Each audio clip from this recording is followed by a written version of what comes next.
करेंगे। तो एक बार पुनः आप सबका स्वागत है। और अब मैं एक पीपीटी पावर पॉइंट प्रेजेंटेशन आपके साथ शेयर कर रहा हूं, जो आपको आपकी स्क्रीन पर दिखाई देगा।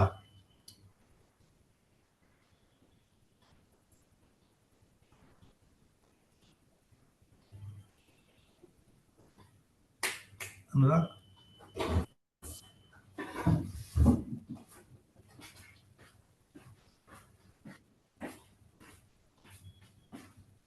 पीपीटी कहाँ पर है? शेयर करना होगा स्क्रीन पे। शेयर तो ठीक है। हेलो, हाँ hello sir, good morning. Sir यहीं पे हैं, वो क्लास ले रहे हैं ऑनलाइन। सर 2-3 सेशन लगे हुए डायरेक्ट। हाँ सर, दोनों लगे।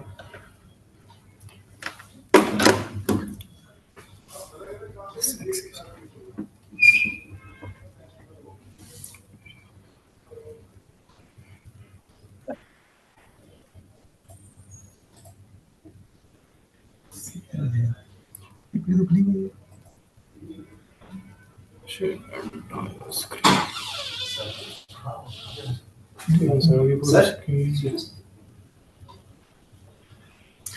अभी आपके सामने कोई पीपीटी दिखाई दे रही है? आप लोग कोई पीपीटी देख पा रहे हैं?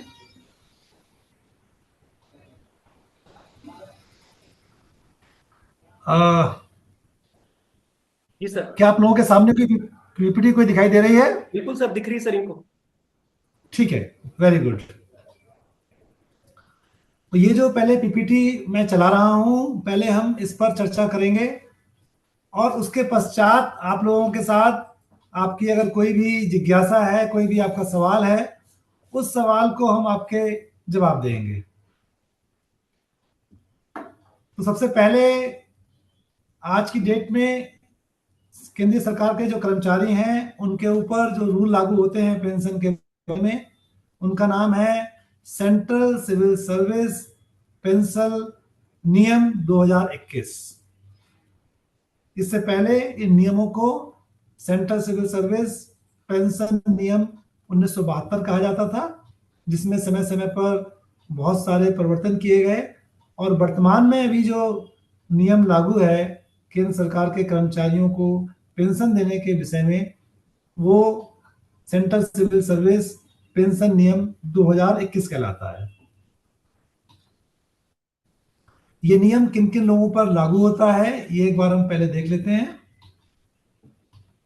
तो सबसे पहले ये उन सारे सेंट्रल गवर्नमेंट के सिविल एम्प्लॉइज के ऊपर लागू होता है जिन्होंने अपनी सरकारी सेवा 31 दिसंबर 2003 से पहले ज्वाइन कर ली थी। ये नियम सीधे तौर पर डिफेंस सर्विस के एम्प्लॉइज के ऊपर लागू नहीं होता और दूसरे रेलवे सर्विस के एम्प्लॉय पे भी सीधे सीधे लागू नहीं होता। इसीलिए इनको सेंट्रल सिविल सर्विस नियम कहा जाता है। और सेंट्रल सेवा में इसके साथ साथ जो लोग डिफेंस की सेवा में सिविल साइड में अपॉइंटेड लोग हैं, जिन्होंने 31 दिसंबर 2003 या उससे पहले सेवा ज्वाइन कर ली थी, उन लोगों के ऊपर ये नियम लागू होता है। लेकिन इस जो डेट है 31 दिसंबर 2003 से पहले ज्वाइन करने वाली, उसके कुछ अपवाद भी हैं, क्योंकि केंद्र सरकार ने इन नियमों में कुछ शिथिलता भी प्रदान की है, कुछ इसमें एग्जम्पशन भी दिए गए हैं। इसलिए ये जो नियम है वो सामान्य रूप से उन सभी लोगों के ऊपर लागू होते हैं जिन्होंने 31 दिसंबर 2003 या उससे पहले सेवा ज्वाइन कर ली थी। लेकिन इसके कुछ अपवाद भी हैं। आगे की चर्चा में हम उस पर विस्तार से विचार करेंगे कि कौन कौन सी ऐसी स्थितियां हैं जब किसी व्यक्ति ने यदि 1 जनवरी 2004 या उसके बाद भी अगर ज्वाइन किया हो, तब भी वो इन नियमों से आच्छादित होता है, इन नियमों से लागू होता है। तो ये नियम मैंने बताया कि ये सिविल सेवा के जो लोग हैं और डिफेंस के वो लोग जो सिविल साइड में हैं उनके ऊपर लागू होते हैं। लेकिन ये कुछ ऐसी कैटेगरी ऑफ एम्प्लॉय हैं जिनके ऊपर लागू नहीं होते। सबसे पहले तो ये रेलवे एम्प्लॉइज के ऊपर डायरेक्टली लागू नहीं होते। हालांकि जो रेलवे के एम्प्लॉय हैं रेलवे एम्प्लॉय के ऊपर जो पेंशन की नियमावली है वो लगभग इससे मिलती जुलती ही है, वो बहुत ज्यादा अलग नहीं है, लेकिन उन्होंने कुछ परिवर्तन के साथ इन नियमों को लागू किया है। इसलिए ये जो नियम है वो सीधे तौर पर रेलवे एम्प्लॉय के ऊपर लागू नहीं होते हैं। दूसरा, जो कैजुअल और डेली, जिन लोगों का डेली वेज एम्प्लॉय जिनको हम कहते हैं, उनके ऊपर भी ये नियम सीधे तौर पर लागू नहीं होते हैं। इसके अलावा जिन लोगों को सैलरी कंटिजेंसी फंड से दी जाती है, उन कंटिजेंसी फंड से दिए जाने वाले एम्प्लॉइज के ऊपर भी ये नियम लागू नहीं होते हैं। इसके अलावा जो लोग कंट्रीब्यूटरी प्रोविडेंट फंड के बेनिफिशियरीज हैं, कंट्रीब्यूटरी प्रोविडेंट फंड के बेनिफिशियरीज के ऊपर भी ये नियम लागू नहीं होते हैं सीधे तौर पर। इसके अतिरिक्त जो ऑल इंडिया सर्विस के ऑफिसर्स हैं, आप सभी लोग जानते हैं कि हमारे देश में 3 ऑल इंडिया सर्विस हैं, Indian administrative service, Indian police service और इंडियन फॉरेस्ट सर्विस। तो ये जो 3 अखिल भारतीय सेवाएं हैं, उन सेवा के अधिकारियों के ऊपर भी ये नियम सीधे तौर पर लागू नहीं होते। हालांकि वो इन्हीं तरह के नियमों से ही, जो all India service pension rules कहलाता है, जो लगभग ऐसे ही हैं जैसे कि सेंट्रल सिविल सर्विस का ये रूल्स है, उनके द्वारा वो लोग पेंशन के लिए गवर्न होते हैं। इसके अलावा जो हमारे देश की एम्बेसीज, भारत के बाहर बहुत सारे हमारे एम्बेसीज में जो स्थानीय तौर पर जिन लोगों को रिक्रूट किया जाता है, स्थानीय तौर पर रिक्रूटेड लोगों के ऊपर ये नियम भी डायरेक्टली लागू नहीं होते हैं। इसके अलावा जिन लोगों का अपॉइंटमेंट कॉन्ट्रैक्ट बेसिस पे हुआ है, उन लोगों के ऊपर भी ये नियम सीधे तौर पर लागू नहीं होते। हालांकि कुछ नियमों के साथ, कुछ कंडीशंस के साथ कॉन्ट्रैक्ट के केस में ये नियम के तहत पेंशन का लाभ उनको दिया जा सकता है।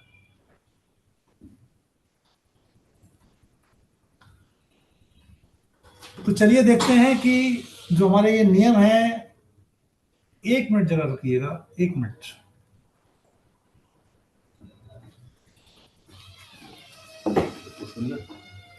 सब कुछ रेडी है, मार्क्स वार्क्स डाल के वो फाइनल वाला वर्कशीट बनाकर सर्वेश से फाइल मैंने खुद करा दिया, एसओ कोऑर्डिनेशन को दीपक को भी बोल दिया, फाइल दीपक के पास आएगा, सर के पास जाएगा अप्रूवल के लिए।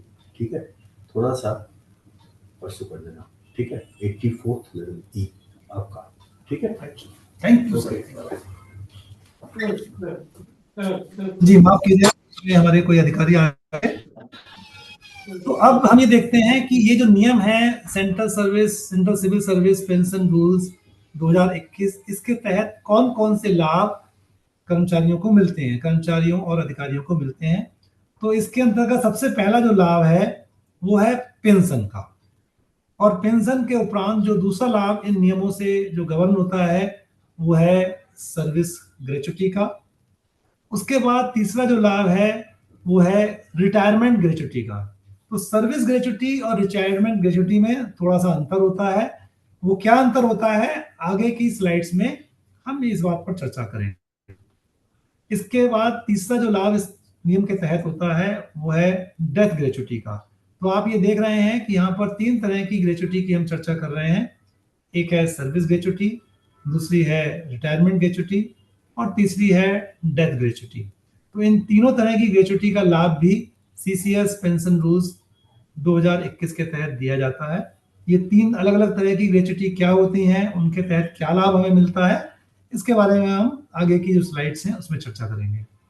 इसके अलावा कम्यूटेशन ऑफ पेंशन का लाभ भी मिलता है। हालांकि कम्यूटेशन ऑफ पेंशन का लाभ, उसके लिए एक अलग नियमावली है, उसके तहत दिया जाता है, लेकिन सामान्य तौर पर यह मान्यता है कि कम्यूटेशन ऑफ पेंशन का लाभ भी सीसीएस पेंशन रूल्स का ही पार्ट है। हालांकि ऐसा नहीं है, उसके लिए एक अलग नियमावली है जिसके तहत पेंशन के कम्यूटेशन का लाभ जो रिटायरिंग एम्प्लॉय है उनको दिया जाता है।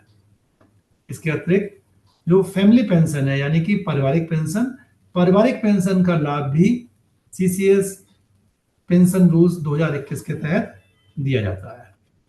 इसके अलावा इन्हीं नियम में जो लोग पेंशन के हकदार हैं या जो लोग फैमिली पेंशन के हकदार हैं, उनको पेंशन के साथ साथ महंगाई राहत, जिसको हम डियरनेस रिलीफ कहते हैं सामान्य तौर पर, उसका लाभ भी इन्हीं नियम के अंतर्गत सारे जो कर्मचारी जिनको पेंशन या फैमिली पेंशन अगर उनके परिवार के लोगों को मिलती है, उसमें डियरनेस रिलीफ भी इन्हीं नियमों के तहत उनको दिया जाता है। तो हम ये देखते हैं कि पेंशन रूल के तहत कितने तरह की पेंशन होती है, जिससे कि हम ये जान सकें कि अलग अलग कौन कौन से तरीके से पेंशन लोगों को मिल सकती है, अलग अलग स्थितियों में कौन कौन सी पेंशन हमें मिल सकती है। तो उस कड़ी में सबसे पहली जो पेंशन है वो है सुपर एनुएशन पेंशन। जैसा कि आप जानते हैं, सुपर एनुएशन का तात्पर्य है कि जब कर्मचारी की आयु एक तय सीमा तक पूरी हो जाती है, उसके पश्चात अगर कोई व्यक्ति। हेलो जी बताइए। तो एक बार रिपीट करेंगे तो दोबारा एक बार। इन नियमों के तहत कई तरह की पेंशन की हम चर्चा करेंगे, जिसके तहत सबसे पहली पेंशन जो हम चर्चा करने वाले हैं उसको हम सुपर एनुएशन पेंशन कहते हैं, और हिंदी में तो अधिवर्षता पेंशन भी कहते हैं।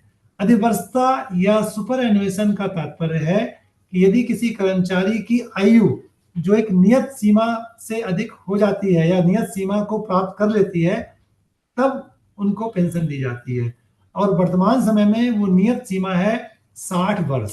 तो यदि किसी कर्मचारी की आयु 60 वर्ष हो गई है तो उसको जो पेंशन दी जाती है वो पेंशन सुपर एनुएशन पेंशन या हिंदी में अधिवर्षता पेंशन कहलाती है। अधिवर्षता हिंदी का शब्द है जिसका मतलब है कि आपकी आयु सरकारी सेवा में कार्य करने के हेतु पर्याप्त हो चुकी है, उसके पश्चात आपको कार्य से मुक्त कर दिया जाएगा। तो वर्तमान में केंद्र सरकार में अधिवर्षता की आयु 60 वर्ष है। तो 60 वर्ष की आयु पूरी करने के पश्चात जब कर्मचारी को पेंशन दी जाती है उसको सुपर एनुएशन पेंशन या अधिवर्षता पेंशन कहते हैं, और ये सीसीएस लीव रूल्स 2021 के रूल नंबर 33 से गवर्न होती है। इसके पश्चात एक दूसरी पेंशन है जिसको हम रिटायरिंग पेंशन कहते हैं, और रिटायरिंग पेंशन में दो तरह की पेंशन है। एक पेंशन है वॉलेंट्री रिटायरमेंट। वॉलेंट्री रिटायरमेंट का तात्पर्य यह है कि यदि कोई कर्मचारी 20 साल या 20 साल से अधिक की सेवा कर चुका है तब वो सरकार को एक आवेदन दे सकता है, और उस आवेदन को देकर वो सरकार से वॉलंटरी रिटायरमेंट की रिक्वेस्ट कर सकता है। लेकिन इसके लिए आवश्यक है कि उसने कम से कम 20 साल की सेवा पूरी कर ली हो, और उस 20 साल में भी उसकी ऐसी सेवा होनी चाहिए जो पेंशन के लिए उसको हकदार बनाती हो, जिसको हम कहते हैं क्वालिफाइंग सर्विस। तो क्वालिफाइंग सर्विस क्या होती है ये हम अभी आगे के स्लाइड्स में देखेंगे। अभी के लिए हम ये कहते हैं कि जो वॉलंटरी रिटायरमेंट है वो वॉलंटरी रिटायरमेंट यदि कोई व्यक्ति लेना चाहता है सरकार की सेवा से तो वो 20 साल की सेवा देने के पश्चात वॉलंटरी रिटायरमेंट के लिए आवेदन दे सकता है, और सरकार उसको 20 साल की सेवा के उपरांत वॉलंटरी रिटायरमेंट के तहत रिटायर करके उसको पेंशन दे सकती है। तो ये जी बताइए। अच्छा, तो ये रिटायरिंग पेंशन का एक फॉर्म है। दूसरा एक प्री मैच्योर रिटायरमेंट भी होता है। प्री मैच्योर रिटायरमेंट के तहत आप लोग जानते हैं। जी बताइए। जी बिल्कुल।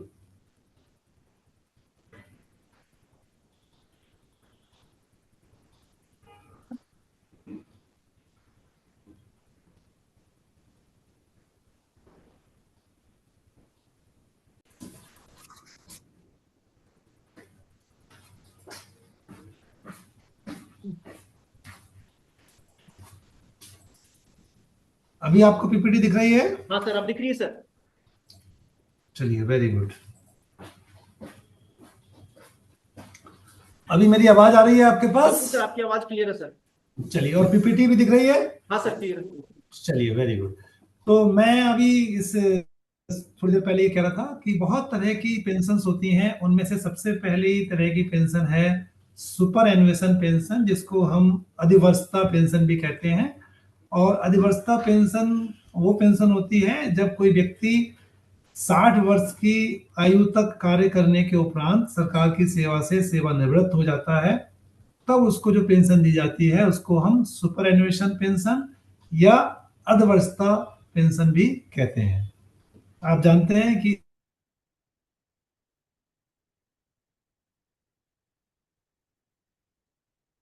हेलो सर, आपकी आवाज नहीं आ रही। इस समय सरकार, हेलो, हेलो। नहीं आ रही? हाँ, अब आई है सर, आपकी आवाज म्यूट म्यूट हो गई थी। हेलो, हाँ सर, अब आ रही है। हेलो, सुन पा रहे हैं सर?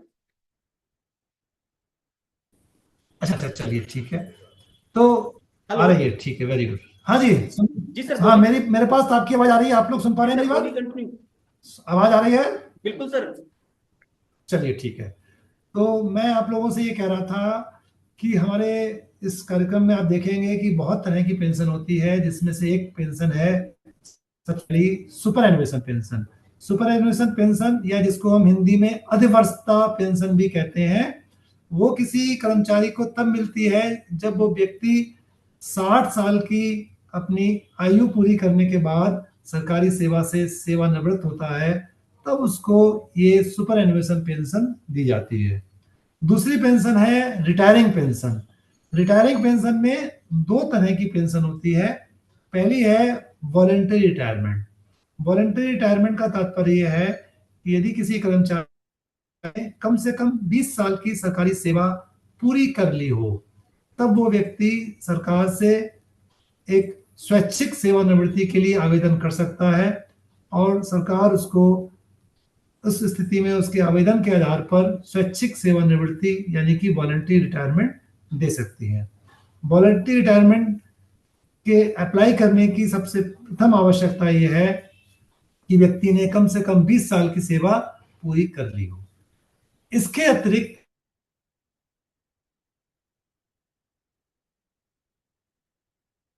सर, आपकी आवाज नहीं आ रही सर। में गवर्नमेंट के हेलो।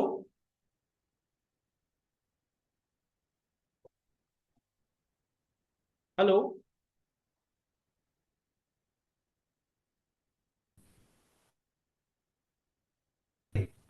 हेलो, सर, आपकी आवाज आ रही है? नहीं, अब हेलो, आई है सर, अब आ रही है। हेलो, जी सर, अब आ रही है। अभी आ रही है? हाँ सर, अब आ रही है। अभी आ रही है? जी सर, जी अच्छा, सर। जी जी, चलिए कोई बात नहीं, मैं फिर से शुरू करता हूँ। तो दूसरे तरह की जो पेंशन जो हम चर्चा कर रहे हैं वो है रिटायरिंग पेंशन। ठीक है। तो रिटायरिंग पेंशन के तहत पहली पेंशन है वॉलंटरी रिटायरमेंट। वॉलंटरी रिटायरमेंट का तात्पर्य है कि यदि किसी कर्मचारी ने कम से कम 20 साल की सेवा अगर पूरी कर ली है, तब वह सरकार को स्वैच्छिक सेवानिवृत्ति यानी कि वॉलंटरी रिटायरमेंट के लिए आवेदन कर सकता है, और सरकार उसको 20 साल की सेवा के उपरांत सेवानिवृत्त करके पेंशन दे सकती है। एक तीसरे तरह की वॉलंटरी रिटायरमेंट के अलावा रिटायरिंग पेंशन होती है प्री मैच्योर रिटायरमेंट, यानी कि समय से पूर्व किसी व्यक्ति को रिटायर किया जाना। तो उसमें हमारा एक फंडामेंटल रूल है जिसको हम फंडामेंटल रूल 56J कहते हैं।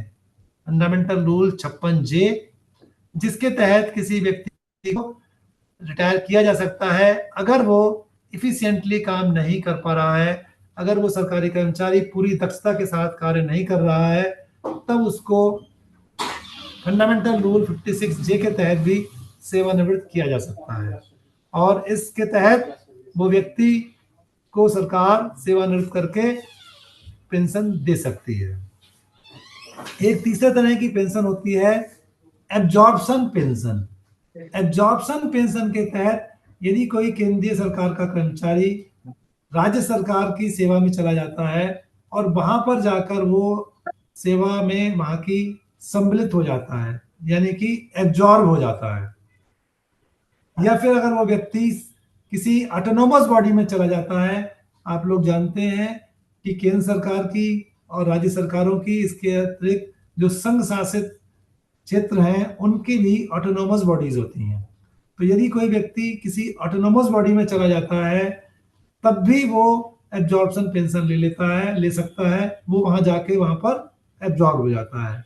इसके अलावा केंद्र सरकार की या राज्य सरकार की या संघ शासित शासन की कोई अगर पब्लिक सेक्टर अंडरटेकिंग है, पब्लिक सेक्टर अंडरटेकिंग से मतलब ऐसी कंपनी के साथ है जिसका स्वामित्व केंद्र सरकार या राज्य सरकार या संघ क्षेत्र की सरकार का हो, अगर ऐसी किसी पब्लिक सेक्टर अंडरटेकिंग में कोई व्यक्ति जाके एब्जॉर्ब हो जाता है, यानी कि वो जाके उन्हीं की सेवा में चला जाता है, तब भी उसने जो केंद्र सरकार में अपनी सेवाएं दी हैं उन सेवाओं के आधार पर वो केंद्र सरकार से एब्जॉर्प्शन पेंशन ले सकता है। इसके अलावा एक पेंशन होती है इनवैलिड पेंशन। इनवैलिड पेंशन का तात्पर्य एक ऐसी पेंशन से है जहां पर कोई सरकारी कर्मचारी कार्य करने के लिए शारीरिक रूप से अक्षम हो गया है या निशक्त हो गया है। तो अगर कोई व्यक्ति शारीरिक रूप से अक्षम या निशक्त हो गया है सरकारी सेवा में बने रहने के लिए, कार्य कर पाने के लिए, वो भी इनवैलिड पेंशन के लिए अप्लाई कर सकता है और इनवैलिड पेंशन उसको दी जा सकती है। एक अन्य तरह की पेंशन है कंपल्सरी रिटायरमेंट पेंशन। तो अगर किसी व्यक्ति को किसी दंड के तहत सरकारी सेवा से जबरदस्ती रिटायर किया गया है, कंपल्सरी रिटायर किया गया है, तब फिर उसको भी रूल 40 के तहत कंपल्सरी रिटायरमेंट पेंशन दी जाती है। इसके अलावा अगर किसी व्यक्ति को किसी सरकारी सेवा से टर्मिनेट किया गया है, अगर किसी व्यक्ति को, मैं पुनः कह रहा हूं, अगर किसी व्यक्ति को सरकारी सेवा से टर्मिनेट किया गया है यानी कि निकाल दिया गया है दंड के स्वरूप, तब उसके खुद को या उसके परिजनों को कंपेशनेट अलाउंस भी दिया जा सकता है, जिसको हम करुणामूलक भत्ता कहते हैं। कंपेशनेट अलाउंस या करुणामूलक भत्ता, ये भी एक तरह का पेंशन ही होती है और ये ऐसे कर्मचारियों या उनके परिजनों को दी जाती है जिनको सरकारी सेवा से दंड स्वरूप निकाल दिया गया हो, उन्होंने कोई मिसकंडक्ट किया हो जिसकी वजह से उनको दंड स्वरूप अगर सेवा से निकाल दिया गया है तो उनको कंपेशनेट अपॉइंटमेंट दिया जा सकता है। ये उनको दिया जाना आवश्यक नहीं है, लेकिन यदि वो आवेदन करते हैं और अगर सक्षम प्राधिकारी द्वारा ये समझा जाता है कि उनको कंपेशनेट अलाउंस दे देना चाहिए तो ये दिया जा सकता है। तो हम ये देखते हैं कि अगर जो अलग अलग तरीके की पेंशन जो हमने अभी पिछली स्लाइड में देखी, उन सब तरह की पेंशन को लेने के लिए कम से कम कितने साल की सेवा किसी व्यक्ति ने की होनी चाहिए, और उस साल की सेवा से जो तात्पर्य है वो ये है कि वो सेवा उसकी पेंशन के लिए क्वालिफाई करनी चाहिए। पेंशन के लिए क्वालिफाई करने से तात्पर्य यह है कि उसने ऐसी सेवा की होनी चाहिए जिसके तहत वो पेंशन पाने का हकदार हो। तो सबसे पहले हम ये देखते हैं कि रिटायरिंग पेंशन सबसे पहले सुपर एन्युएशन पेंशन। तो सुपर एन्युएशन पेंशन यानी कि अगर किसी व्यक्ति की आयु 60 वर्ष या उससे अधिक हो गई है और उसके बाद अगर वो रिटायर हो रहा है तो कम से कम उसकी 10 साल की सेवा होनी चाहिए पेंशन दिए जाने के लिए। कम से कम 10 साल की अगर उसकी सेवा है तभी उसको पेंशन दी जा सकती है, अन्यथा उसको पेंशन नहीं दी जाएगी। तो आपके मन में यह ख्याल आ रहा होगा कि यदि कोई व्यक्ति 60 साल की उम्र में रिटायर हो रहा है तो ऐसा कैसे हो सकता है कि उसने 10 साल की सेवा भी ना की हो। तो मैं आपसे ये कहना चाहूंगा, ऐसी बहुत सारी परिस्थितियां हो सकती हैं जिसके तहत उसकी पूरी सर्विस जो है वो 10 साल से अधिक हो, लेकिन पेंशन के लिए जो क्वालिफाइंग सर्विस होती है वो 10 साल से कम हो। और अगर उसकी क्वालिफाइंग सर्विस 10 साल से कम है तब फिर उसको सुपर एन्युएशन पेंशन भी नहीं मिल सकती। तब उसको क्या मिलेगा ये हम आगे की स्लाइड्स में देखेंगे। नंबर 2 पर जो मैंने आपको अभी पिछले से स्लाइड में बताया कि रिटायरिंग पेंशन। रिटायरिंग पेंशन में मैंने आपको बताया कि दो तरह की हैं, जहां पर एक वॉलंटरी रिटायरमेंट है और एक रिटायरमेंट है 56J के तहत। तो दोनों ही स्थिति में अलग अलग उसकी सेवा होनी चाहिए। रिटायरिंग पेंशन के केस में भी हालांकि 10 साल की सेवा की जरूरत है, लेकिन वॉलंटरी रिटायरमेंट के केस में उसको 20 साल की सेवा की आवश्यकता है पेंशन लेने के लिए। तीसरे तरह की पेंशन जो मैंने आपको बताया इनवैलिड पेंशन है। इनवैलिड पेंशन का तात्पर्य उस पेंशन से है जो किसी व्यक्ति को शारीरिक रूप से अक्षम होने पर सरकारी सेवा में ना रह पाने की स्थिति में दी जाती है। शारीरिक अक्षमता या शारीरिक निशक्तता, जिसकी वजह से अगर वो व्यक्ति सरकार की सेवा में कार्य करने के लिए सक्षम नहीं रहा है तो वो सक्षम प्राधिकारी को अनुरोध करके इनवैलिड पेंशन के लिए अप्लाई कर सकता है। और अगर इनवैलिड पेंशन को उसको अलाउ किया जाता है, तब पहले ये स्थिति थी कि उसे कम से कम 10 साल की सेवा पूरी कर ली होनी चाहिए, लेकिन वर्तमान में 10 साल की कम से कम सेवा की जो आवश्यकता थी इसको भी हटा दिया गया है। अब कोई भी व्यक्ति 10 साल से कम की सेवा होने की स्थिति में भी इनवैलिड पेंशन ले सकता है। एक हमने पिछली स्लाइड में चर्चा की एब्जॉर्प्शन पेंशन की। अगर कोई व्यक्ति राज्य सरकार में, ऑटोनोमस बॉडी में, पब्लिक सेक्टर अंडरटेकिंग में एब्जॉर्ब हो जाता है, तब भी वो पेंशन लेने का हकदार होता है। तो पेंशन लेने का हकदार वो तभी होगा जब उसने केंद्र सरकार की कम से कम 10 साल की क्वालिफाइंग सर्विस कंप्लीट कर ली हो। इसी तरह से हमने देखा था कि एक कंपल्सरी रिटायरमेंट पेंशन होती है, किसी व्यक्ति को कंपल्सरीली रिटायर कर दिया जाता है। कंपल्सरी रिटायरमेंट के केस में भी पेंशन लेने के लिए कम से कम उसकी 10 साल की सर्विस पूरी हो जानी चाहिए। इसके अतिरिक्त हमने देखा था कि हमने एक कंपैशनेट अलाउंस की बात की।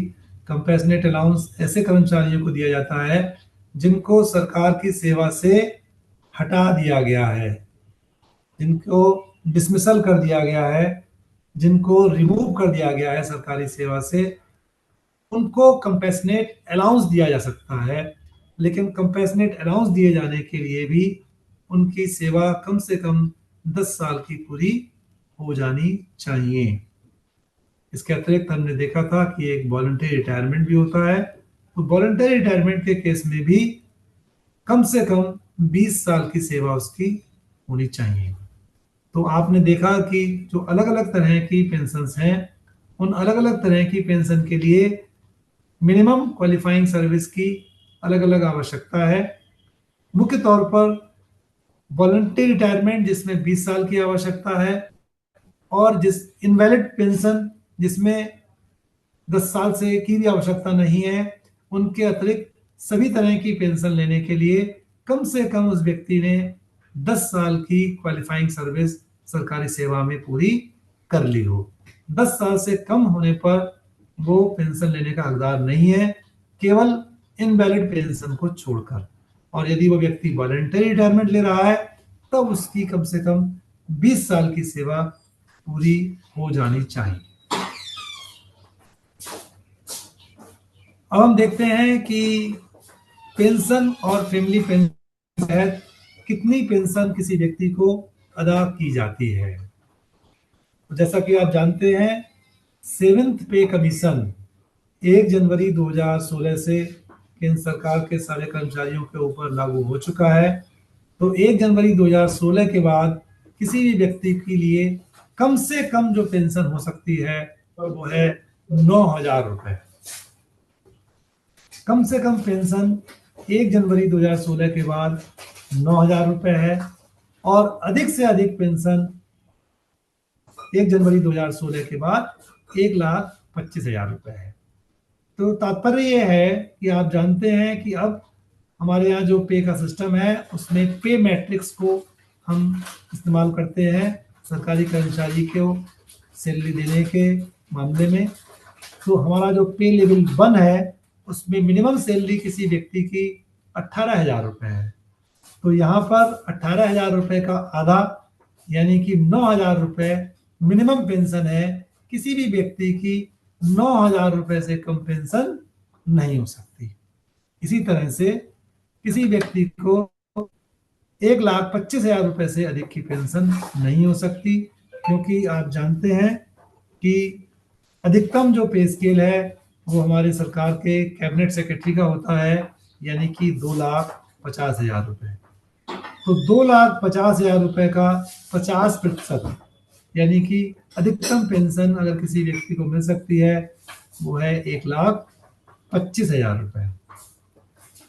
और इसी तरह से जो पारिवारिक पेंशन है, फैमिली पेंशन, वो भी मिनिमम किसी व्यक्ति को 9,000 रुपए मिल सकती है और मैक्सिमम फैमिली पेंशन किसी व्यक्ति को 75,000 रुपए मिल सकती है। आगे हम ये देखेंगे कि ये पेंशन किस फार्मूले के तहत तय की जाती है, लेकिन अभी हमने ये देखा कि मिनिमम पेंशन कितनी हो सकती है, मैक्सिमम पेंशन कितनी हो सकती है, मिनिमम फैमिली पेंशन कितनी हो सकती है और मैक्सिमम फैमिली पेंशन कितनी हो सकती है। अब हम ये देखते हैं कि हम पेंशन की गणना किस तरह से करेंगे।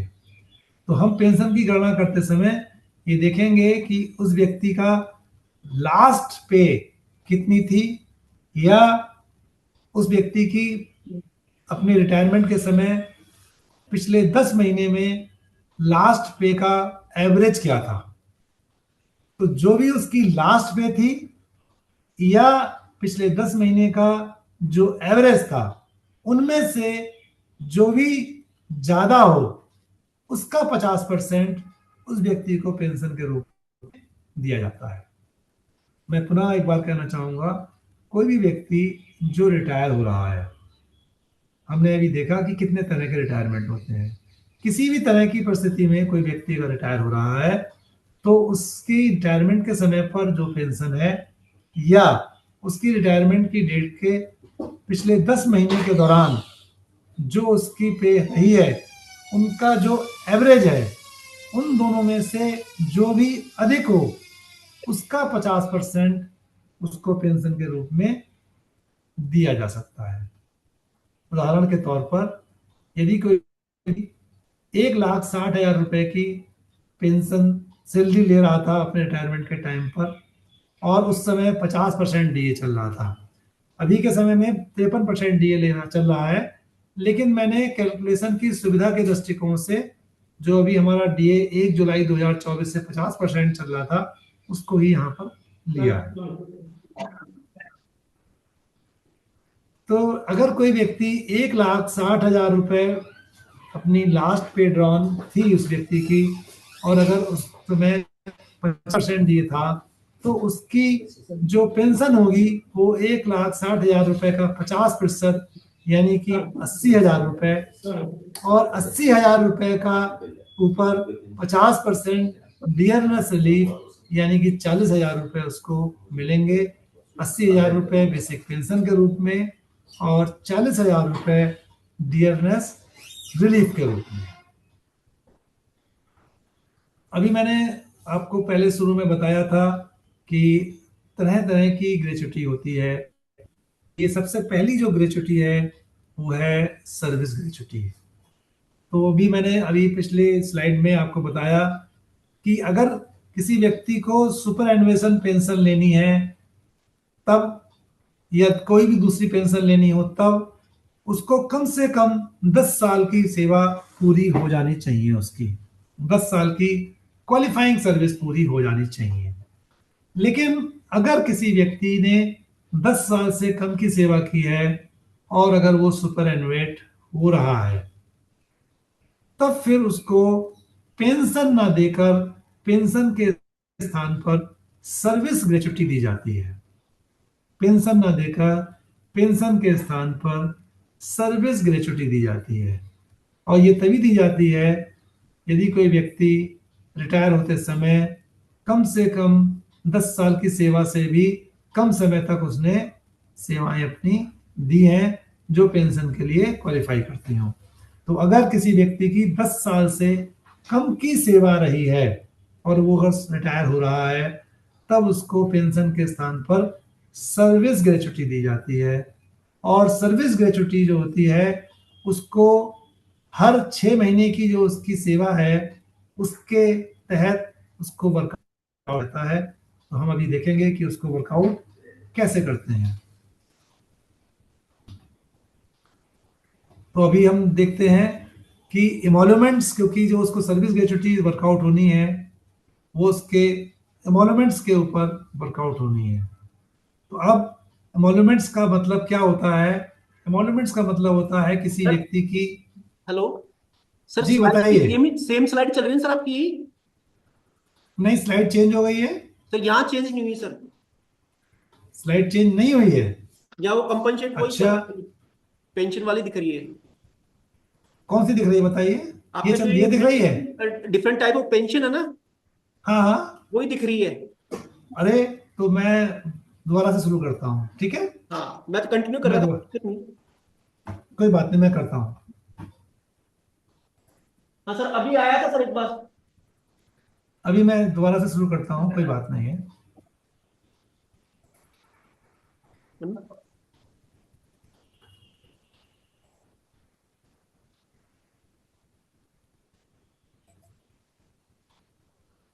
अनुराग,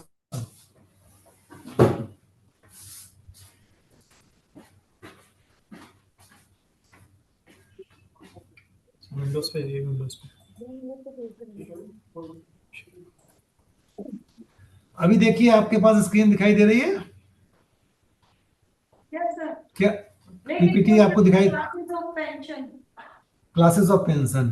तो क्लासेस ऑफ पेंशन की मैंने अभी आपको जो चर्चा तो कर ली है, अगर आप चाहें तो मैं इसको दोबारा कर लेता हूँ। नहीं, ये तो हो गया ना। हो गया है, चलिए। Eligibility criteria for grant of pension, इसको भी मैंने बता दिया था। आप कहें तो मैं दोबारा बता देता हूँ। नहीं नहीं सर, जो बता दिया वो नहीं, आगे से कंटिन्यू कीजिए आपको।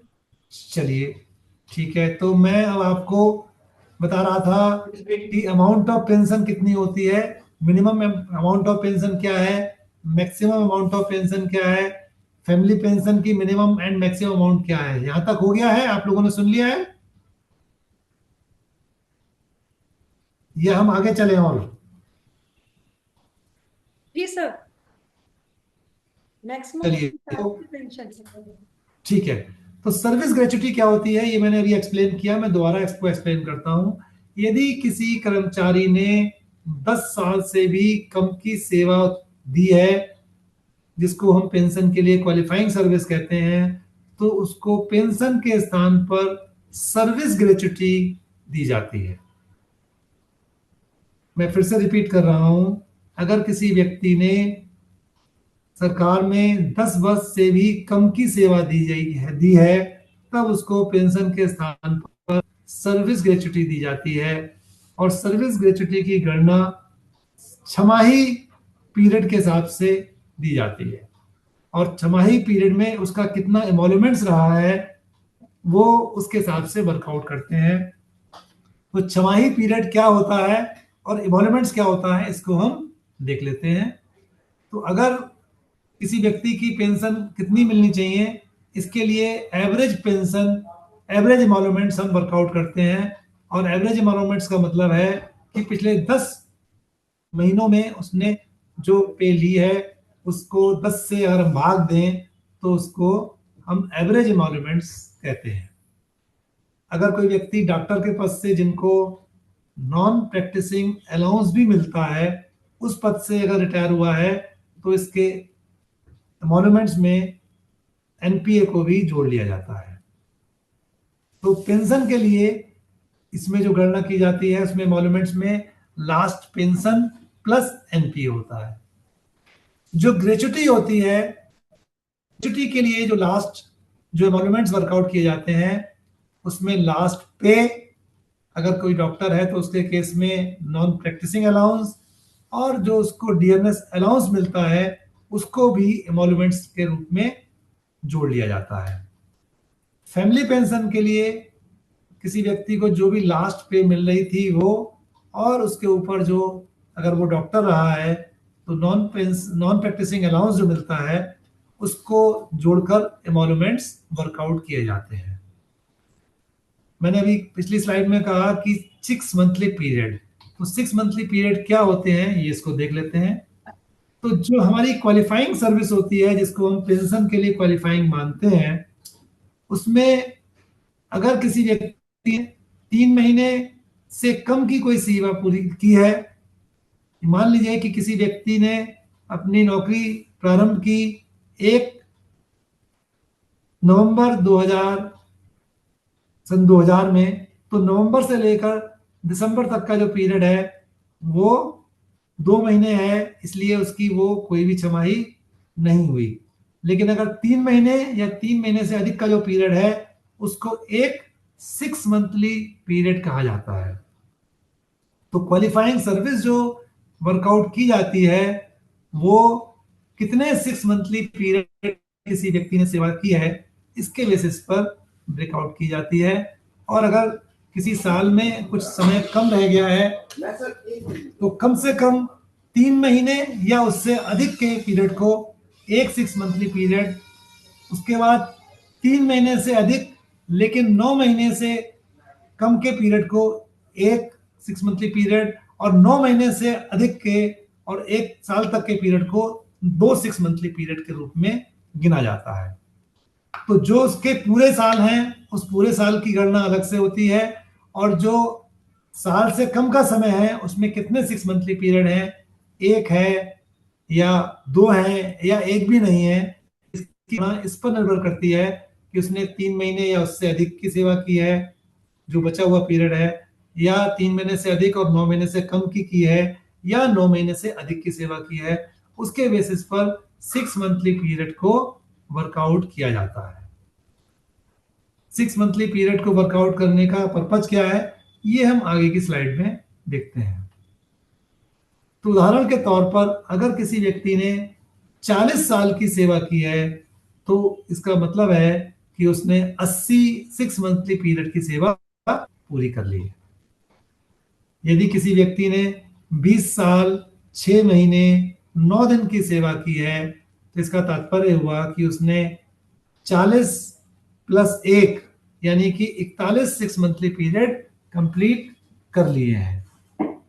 इसके अतिरिक्त अगर किसी व्यक्ति ने 32 वर्ष 9 महीने 9 दिन की सेवा की है तो 32 वर्ष के लिए पूरे 64 6 मंथली पीरियड और 9 महीने 9 दिन के लिए 2 6 मंथली पीरियड, यानी कि कुल मिला के 66 6 मंथली पीरियड उसने पूरे कर लिए हैं। और अगर किसी व्यक्ति ने 30 साल 2 महीने 29 दिन की सेवा की है तो चूंकि 2 महीने 29 दिन का पीरियड 3 महीने से कम है इसलिए इसकी गणना नहीं की जाएगी, तो केवल 30 वर्ष की सेवा के आधार पर उसको कुल मिला के 60 6 मंथली पीरियड उसने वर्कआउट किए जाएंगे। ये माना जाएगा कि उसने 60 6 मंथली पीरियड में अपनी सेवाएं दी हैं। तो हम ये देखते हैं कि रिटायरमेंट ग्रेच्युटी कैसे वर्कआउट की जाएगी, कैसे हम रिटायरमेंट ग्रेच्युटी को वर्कआउट करेंगे ये अब हम देखते हैं। तो रिटायरमेंट ग्रेच्युटी क्या होती है? रिटायरमेंट ग्रेच्युटी एक वन टाइम लंप सम पेमेंट है। ये सरकार द्वारा रिटायरमेंट के समय पर एक बारगी दिए जाने वाला एक मुफ्त पैसा है जो आपकी सेवाओं के बदले में सरकार आपको देती है। लेकिन रिटायरमेंट ग्रेच्युटी लेने के लिए किसी व्यक्ति का कम से कम 5 साल की सेवा पूरा किया जाना आवश्यक है। रिटायरमेंट ग्रेच्युटी के लिए जाने के लिए कम से कम 5 साल की सेवा को पूरा किया जाना आवश्यक है। और रिटायरमेंट ग्रेच्युटी के साथ साथ उस व्यक्ति को पेंशन भी मिलती है। और वर्तमान में रिटायरमेंट ग्रेच्युटी की जो मैक्सिमम सीमा है, जो अधिकतम सीमा है वो है 25 लाख रुपए। जब हमारा डीए 50% से कम था उस समय हमारी मैक्सिमम ग्रेच्युटी की सीमा 20 लाख रुपए थी। और जैसा कि 7वें वेतन आयोग ने अनुशंसा की थी कि जब भी डीए 50% या उससे अधिक बढ़ेगा तो फिर हमारी ग्रेच्युटी की सीमा में 25% बढ़ोतरी हो जाएगी। इसीलिए जब हमारे केंद्र सरकार के द्वारा डीए में 50% पूरे हो गए, डीए 50% हो गया, तब फिर हमारी जो ग्रेच्युटी है उसकी सीमा भी बढ़ के 20 लाख से 25 लाख रुपए कर दी गई। तो वर्तमान में जो ग्रेचुटी है उसकी सीमा 25 लाख रुपए है। अब किसी व्यक्ति को कितनी ग्रेचुटी दी जाएगी, इसकी गणना करने के लिए एक फार्मूला है। उस फार्मूला के तहत हम उसके इमोल्यूमेंट्स पता करते हैं। तो जैसा कि पिछली स्लाइड में मैंने बताया कि ग्रेचुटी को वर्कआउट करने के लिए इमोल्यूमेंट्स होता है पे प्लस डीए।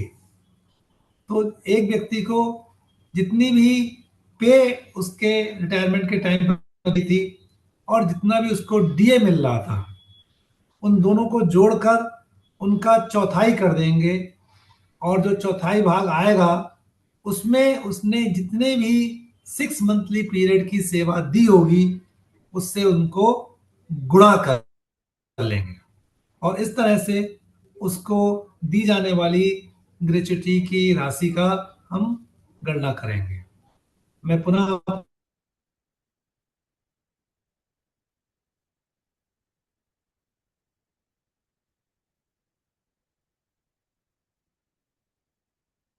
सर हैं आप?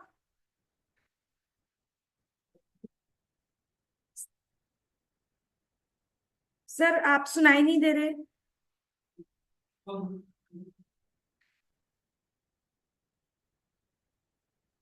अजीत, उसको उसको हम रिटायरमेंट ग्रेच्युटी कहते हैं। और रिटायरमेंट ग्रेच्युटी देने के लिए कम से कम उस व्यक्ति की 5 साल की क्वालिफाइंग सर्विस होना आवश्यक है, और ये उसको इन एडिशन टू पेंशन दी जाएगी, क्योंकि रिटायरमेंट ग्रेच्युटी उस व्यक्ति को ही दी जाती है जिस व्यक्ति को कम से कम 10 साल की क्वालिफाइंग सर्विस पूरी हो गई हो। जो पेंशन लेने के लिए भी हकदार है उसी व्यक्ति को रिटायरमेंट ग्रेच्युटी भी दी जाती है, इसीलिए ये पेंशन के अतिरिक्त है। और इसको वर्कआउट करने के लिए हर 6 महीने के पीरियड में हमारे जो इमोल्यूमेंट्स हैं उनका 1/4 हिस्सा वर्कआउट करके दिया जाता है। इसकी अधिकतम जो सीमा है अब वो 25 लाख रुपए है।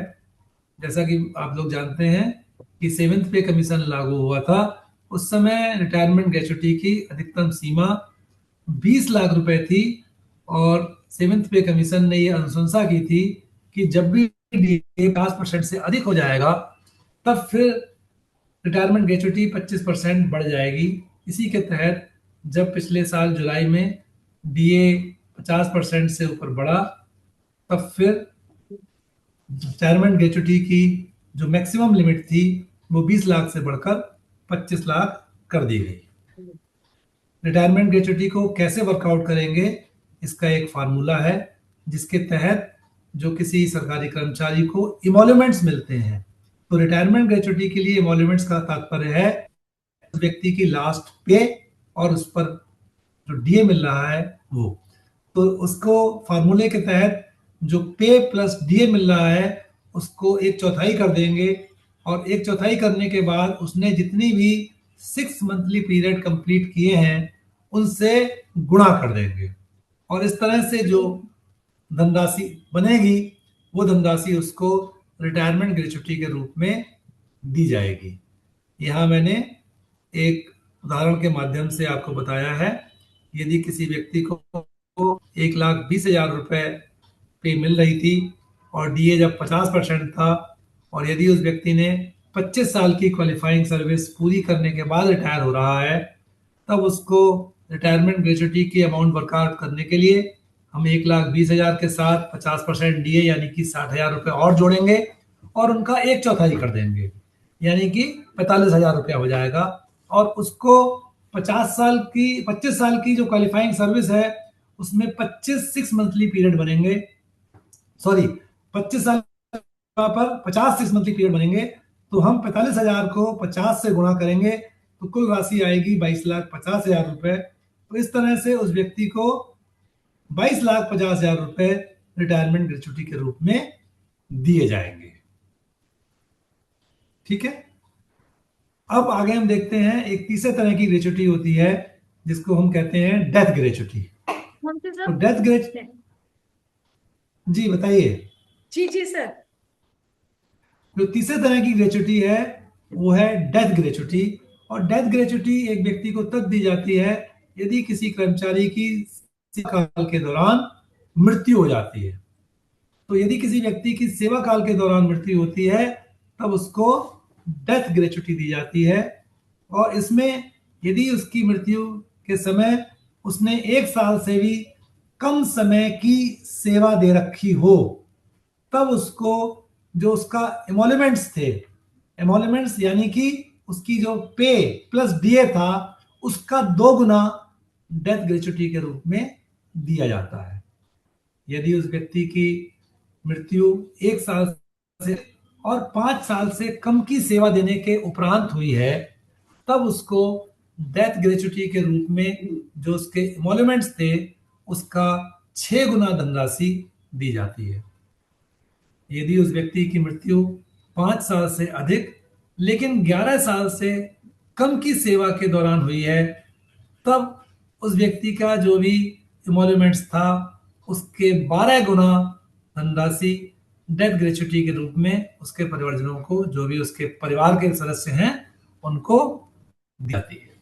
यदि उस व्यक्ति की मृत्यु 11 वर्ष से अधिक और 20 साल से कम की सेवा देने के उपरांत हो गई हो तब परिवार के लोगों को जो उसका लास्ट एमोल्यूमेंट्स था उसके 20 गुना धनराशि को डेथ ग्रेच्युटी के रूप में दिया जाता है। और यदि व्यक्ति की मृत्यु 20 साल की सेवा देने के उपरांत हुई है तब फिर उसने जितनी भी सेवा की है और उन सेवा के अंतर्गत जितनी भी 6 मंथली पीरियड उसके बने हैं उनको उसके एमोल्यूमेंट्स के आधे से गुणा करके जो भी धनराशि बनती है उतनी धनराशि उसके परिजनों को डेथ ग्रेच्युटी के रूप में दी जाती है। लेकिन जो अधिकतम 6 मंथली पीरियड हो सकते हैं उनकी संख्या है 66 और जो अधिकतम धनराशि डेथ ग्रेच्युटी के रूप में दी जा सकती है उसकी सीमा है 25 लाख रुपए। ठीक है, अब हम देखते हैं कि अगला जो हम पेंशन के साथ कम्यूटेशन ऑफ पेंशन भी किया जाता है।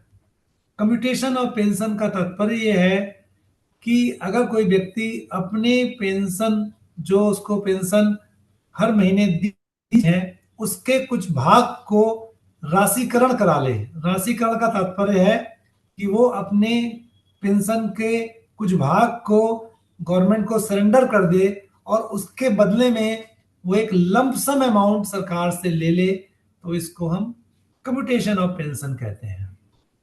और सभी तरह के जो पेंशनर्स हैं वो सभी अपनी पेंशन को कम्यूट कराने के लिए एलिजिबल है। कम्यूटेशन कराए जाने के लिए जो अधिकतम धनराशि हो सकती है वो उसको दी जाने वाली पेंशन के अधिकतम 40% की हो सकती है। 40% से अधिक की धनराशि, उसकी पेंशन की 40% से अधिक की धनराशि का कम्यूटेशन नहीं कराया जा सकता। और हम किस तरह से कम्यूटेशन करेंगे उसका एक फार्मूला है और वो फार्मूला ये है कि जो उसकी पेंशन के जितने भी परसेंट को वो कम्यूटेशन करा रहा है वो अमाउंट उसको हम 12 से गुणा करेंगे और उसके बाद एक कम्यूटेशन फैक्टर है उस कम्यूटेशन फैक्टर से गुणा करेंगे और इस तरह से जो राशि आएगी वो धनराशि उसको कम्यूटेशन ऑफ पेंशन के रूप में एक मुश्त दे दी जाएगी। तो कम्यूटेशन फैक्टर, सर इसको हाँ जी जी बिल्कुल बिल्कुल। तो कम्यूटेशन ऑफ पेंशन का तात्पर्य है कि एक व्यक्ति को जितनी पेंशन मिलनी है उसकी एक निश्चित धनराशि वो व्यक्ति सरकार के पास सरेंडर कर देता है और उसके बदले में वो एक मुफ्त धनराशि सरकार से ले लेता है और ये एक मुफ्त धनराशि उसको जो मिलती है उसको दिए जाने का एक फार्मूला है। तो इसके तहत पहली शर्त यह है कि किसी भी व्यक्ति को पेंशन मिलनी है उससे 40% से अधिक वो कम्यूटेशन नहीं करा सकता। दूसरा, जब हम इसको कैलकुलेट करेंगे तो उसको कैलकुलेट करने के लिए जितनी धनराशि वो अपनी कम्यूट कराना चाहता है वो धनराशि उसको हम 12 से गुणा करेंगे और फिर एक कम्यूटेशन फैक्टर होता है, कम्यूटेशन फैक्टर से गुणा करेंगे। इस तरह से जो धनराशि बनेगी वो धनराशि उसको एक मुश्त कम्यूटेशन ऑफ पेंशन के रूप में दे दी जाएगी। अब ये कम्यूटेशन फैक्टर जो होता है वो अलग अलग आयु वर्ग के लोगों के लिए at the time of retirement अलग अलग होता है। तो हम जो आगे टेबल आ रही है उसमें ये देखेंगे कि कोई व्यक्ति जब रिटायर हो रहा है तो उसके अगले बर्थडे की डेट पर उसकी एज कितनी होगी उसके हिसाब से अलग अलग कम्यूटेशन फैक्टर होता है। तो ये जो स्लाइड अब आपके सामने है इसमें आप देखिए कि अगर कोई व्यक्ति 60 साल की उम्र में रिटायर हो रहा है तो उसकी अगली जो बर्थडे पर डेट होगी वो 61 साल होगी। तो उसके केस में जो कम्यूटेशन फैक्टर है वो है 8.194। तो जैसा कि मैंने बताया कि उसकी कम्यूटेशन की अमाउंट को वर्कआउट करने के थोड़ा लिए दिख लाइट रहा है, दिख क्लियर नहीं रहा है। दिख क्लियर नहीं रहा है। नहीं। स्लाइड आपके कोई टेबल दिखाई दे रही है आपको? हाँ स्लाइड दिख रही है लेकिन अक्षर सही नहीं दिख रहे। अच्छा कोई बात नहीं, मैं ऐसा है कि इसमें चूंकि शब्द छोटे हैं तो इसलिए शायद आपको पढ़ने में दिक्कत हो रही होगी, मैं इसको समझा देता हूँ।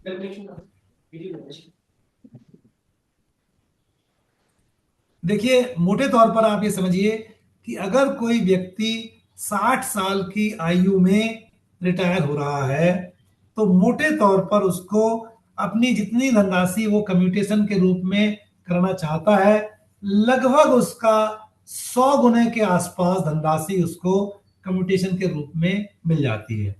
100 गुने से थोड़ी सी कम होती है लेकिन मोटे तौर पर आप समझिए कि ये धनराशि 100 गुने के आसपास होती है जो उसको कम्यूटेशन के रूप में मिल जाती है। तो अगर आप इत्तेफाक कीजिए कि कोई व्यक्ति रिटायर होता है और रिटायरमेंट के समय पर उसकी लास्ट पेंशन 50,000 रुपए थी, लास्ट पे 50,000 थी, तो उसकी पेंशन बनेगी 25,000 रुपए। और 25,000 का अगर वो 40% अमाउंट यानी कि 10,000 रुपए को वो कम्यूट कराता है तब उसको करीब 10 लाख रुपए कम्यूटेशन ऑफ पेंशन के रूप में एक मुश्त पर मिल जाएंगे रिटायरमेंट के समय पर। ठीक है। और जो वो अमाउंट अपनी कम्यूट करा रहा है 15 साल के उपरांत वो अमाउंट उसको फिर से मिलना शुरू हो जाएगी। जो अमाउंट उसने अपनी कम्यूट कराई है 15 साल उसके रिटायरमेंट के जब पूरे हो जाएंगे तो कम्यूट कराई हुई वैल्यू उसको वापस फिर से मिलना शुरू हो जाएगी। इसके अतिरिक्त जो उसको डियरनेस रिलीफ मिल रहा था वो पूरी अमाउंट पर ही मिलेगा, यानी कि कम्यूट कराने से उसको मिलने वाले डियरनेस रिलीफ पर कोई फर्क नहीं पड़ेगा। यानी कि जो उसको डियरनेस रिलीफ है वो उसकी पूरी पेंशन पे ही मिलेगा और जो पोर्शन उसने कम्यूट कराया है उस कम्यूट पोर्शन की वजह से उसको डियरनेस रिलीफ पर कोई फर्क नहीं पड़ेगा। अब हम देखते हैं कि फैमिली पेंशन किस तरह से होती है, किस किस को मिलती है और उसके लिए एलिजिबिलिटी क्या है। अब ये हम देखते हैं। तो फैमिली पेंशन मिल सकती है किसको? फैमिली ऑफ गवर्नमेंट सर्वेंट को। यानी कि अगर किसी व्यक्ति की अपने सेवा काल के दौरान जब वो सरकारी कर्मचारी था और अगर उसकी मृत्यु हो जाती है तो उसके परिवार के लोगों को फैमिली पेंशन मिल सकती है। अगर कोई व्यक्ति रिटायर हो गया था और वो खुद पेंशनर था और अगर पेंशनर की मृत्यु हो जाती है तब भी उसको उसके परिवार के लोगों को फैमिली पेंशन मिल सकती है। और ये कब मिलती है? इसके लिए या तो सरकारी कर्मचारी या पेंशनर जैसी भी स्थिति हो उनकी अगर मृत्यु हो गई हो या उनकी डीम्ड मृत्यु हो गई हो। डीम्ड मृत्यु से तात्पर्य यह है कि यदि कोई व्यक्ति लापता हो गया है तो उसके परिजनों को भी फैमिली पेंशन दी जा सकती है। जहां तक फैमिली पेंशन को दिए जाने का सवाल है यदि किसी व्यक्ति को मेडिकली एग्जामिन करने के बाद सरकारी सेवा में लिया गया था और यदि उसकी मृत्यु हो गई है, तब फिर अगर उसकी मृत्यु सरकारी सेवा में आने के 1 दिन के बाद भी हो गई हो, तब भी उसका परिवार फैमिली पेंशन के लिए एलिजिबल है। और अगर यदि किसी व्यक्ति को सरकारी सेवा में बिना मेडिकल एग्जामिनेशन किए लिया गया था, तब कम से कम उसकी 1 साल की सेवा पूरी हो जानी चाहिए, तभी उसका परिवार फैमिली पेंशन के लिए एलिजिबल होगा। फैमिली पेंशन किस दर से मिलती है, अब हम ये देखते हैं। फैमिली पेंशन जो सामान्य रूप से किसी व्यक्ति की फैमिली जो पेंशन बनती है उसका 50% या फिर जो भी सरकारी कर्मचारी की अगर मृत्यु हुई है तो उसके लास्ट पे का 30% उसको मिलती है। यानी कि अगर किसी व्यक्ति को 60% पेंशन मिल रही थी तो उसके परिवार के लोगों को उसकी पेंशन का 60% यानी कि 10,000 रुपये अगर पेंशन मिल रही थी तो उसके परिवार के लोगों को 6,000 रुपये महीना पेंशन मिलेगी। लेकिन चूंकि मिनिमम पेंशन 9,000 है तो 9,000 से कम पेंशन उसको नहीं दी जाएगी। इसके अतिरिक्त एक नियम और भी है कि यदि किसी व्यक्ति की मृत्यु होती है जब वो सरकारी सेवा में था, तब उसके परिवार को जो फैमिली पेंशन मिलेगी वो कम से कम 10 साल के लिए उसकी लास्ट पे के 50% से कम नहीं दी जाएगी। मैं दोबारा कहना चाहूंगा, यदि किसी व्यक्ति की सेवा काल के दौरान मृत्यु हो जाती है तो उसके परिवार को जो पेंशन दी जाएगी वो 10 सालों तक, मृत्यु की डेट से 10 सालों तक उसकी लास्ट पे ड्रॉन के 50% के बराबर दी जाएगी और साथ ही साथ उसको जो महंगाई राहत होगी वो भी दी जाएगी। इसके विपरीत यदि किसी पेंशनर की मृत्यु होती है, अगर किसी पेंशनर की मृत्यु होती है तब 7 साल तक या फिर पेंशनर की आयु जब तक 67 साल नहीं आती, इनमें से जो भी पहले हो तब तक उसको उसकी लास्ट पे का 50% दिया जाएगा और उसके पश्चात उसको लास्ट पे के 30% के हिसाब से पेंशन दी जाएगी।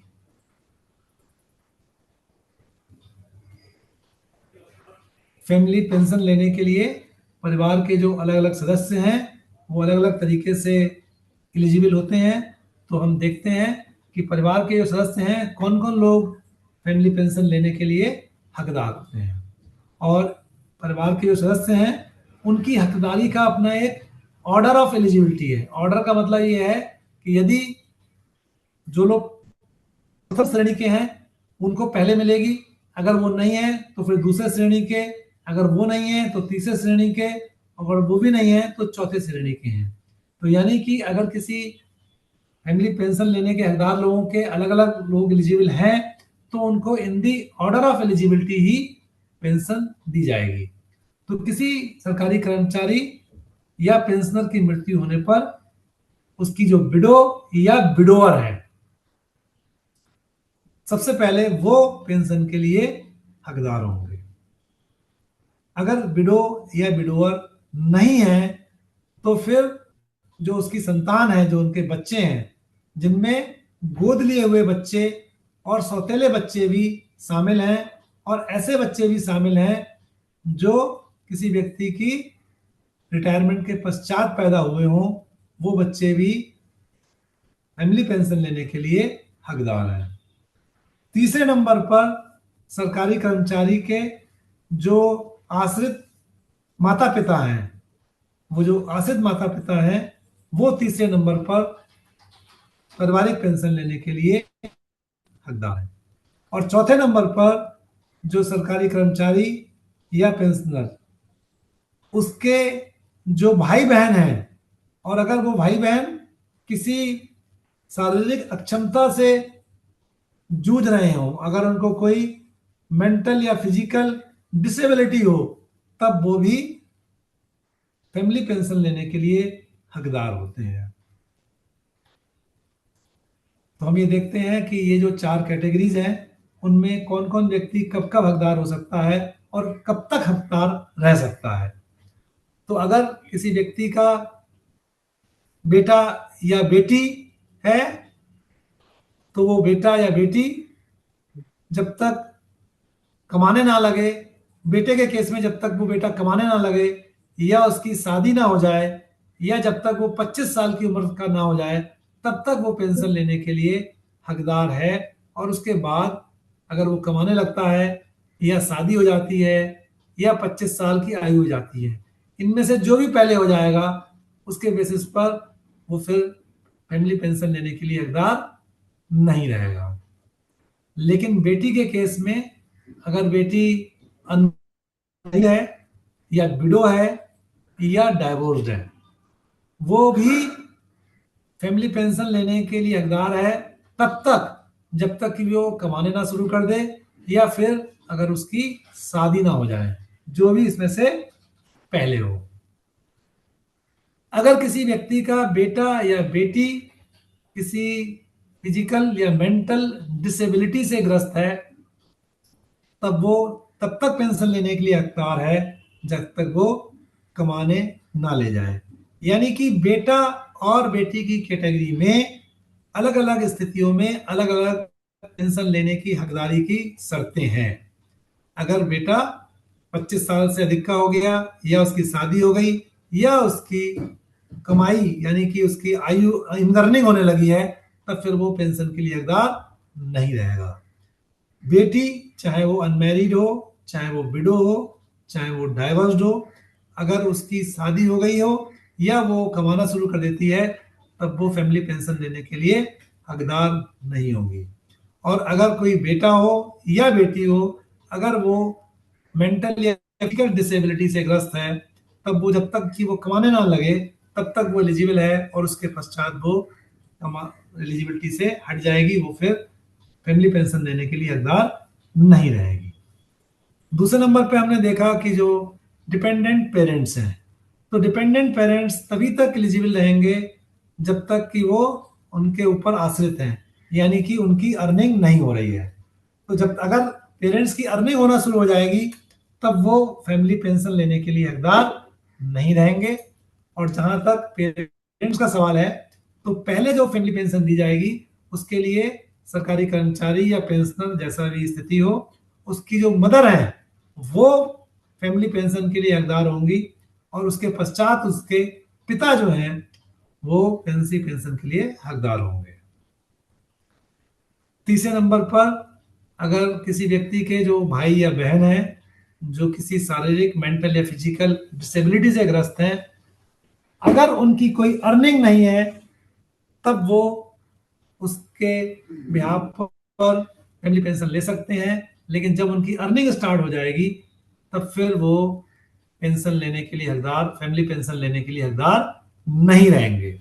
और मैंने जो बार बार कहा कि अगर वो अर्निंग करने शुरू कर देंगे तो अर्निंग करने की यहाँ जो डेफिनेशन है वो ये है कि उस व्यक्ति की कम से कम जो पेंशन है वो यानी कि कम से कम पेंशन है 9,000 और उसके ऊपर जो डियरनेस रिलीफ है वो उन दोनों से अधिक जो है वो कमाई शुरू हो जाएगी तब वो हकदार नहीं रहेंगे। जब तक उससे कम उनकी इनकम है तब तक वो हकदार रहेंगे। तो एलिजिबिलिटी फॉर अर्निंग इज 13,500 रुपी जब तक हमारा डीए 50% था। अब डीए 53% चल रहा है पिछले साल जुलाई से, तो लगभग 14,000 रुपए के आसपास जो उनकी इनकम है, अगर उससे ऊपर उनकी इनकम हो जाएगी तो फिर वो लोग पेंशन लेने के लिए हकदार नहीं रहेंगे। और यहाँ पर किसी सन और बेटे में ऐसे बच्चे भी शामिल हैं जिनका जन्म अपने पिता की मृत्यु के उपरांत हुआ हो, ऐसे बच्चे भी, पुत्री या पुत्र, वो फैमिली पेंशन लेने के लिए हकदार हैं। फैमिली पेंशन सामान्य तौर पर एक समय में एक ही व्यक्ति को दी जाती है।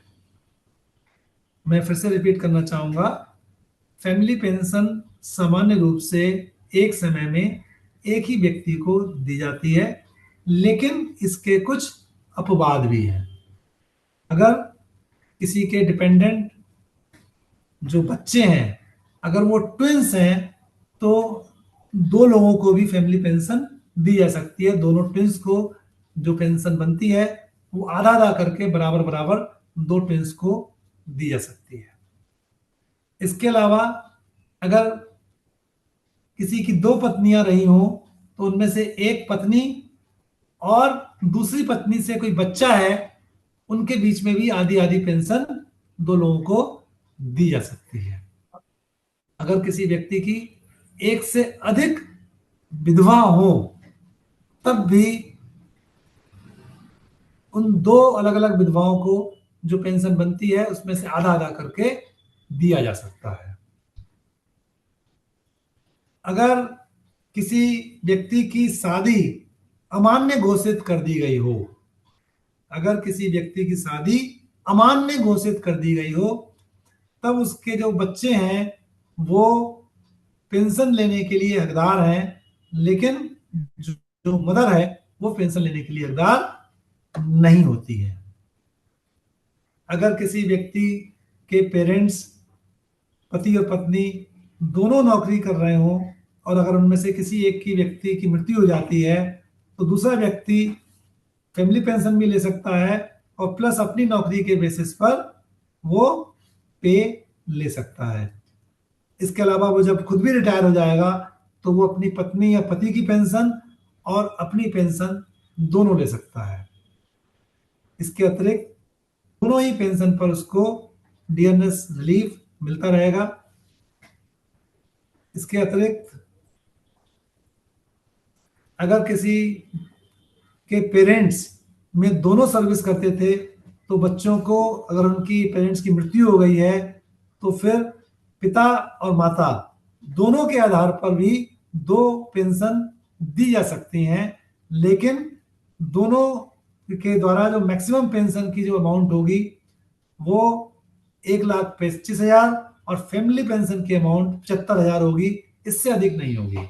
यानी कि अगर किसी व्यक्ति के, किसी बच्चे के दोनों पेरेंट यानी कि मदर और फादर दोनों सरकारी कर्मचारी थे, तो दोनों की पेंशन के लिए वो बच्चे हकदार हो सकते हैं, लेकिन मैक्सिमम अमाउंट 1,25,000 और पेंशन के केस में और फैमिली पेंशन के केस में 75,000 से ऊपर उनको नहीं मिल सकती। एक 6 पे कमीशन के द्वारा एडिशनल पेंशन दिए जाने का भी प्रावधान किया गया है, और एडिशनल पेंशन तब दी जाती है जब किसी व्यक्ति की आयु 80 वर्ष से अधिक हो जाए।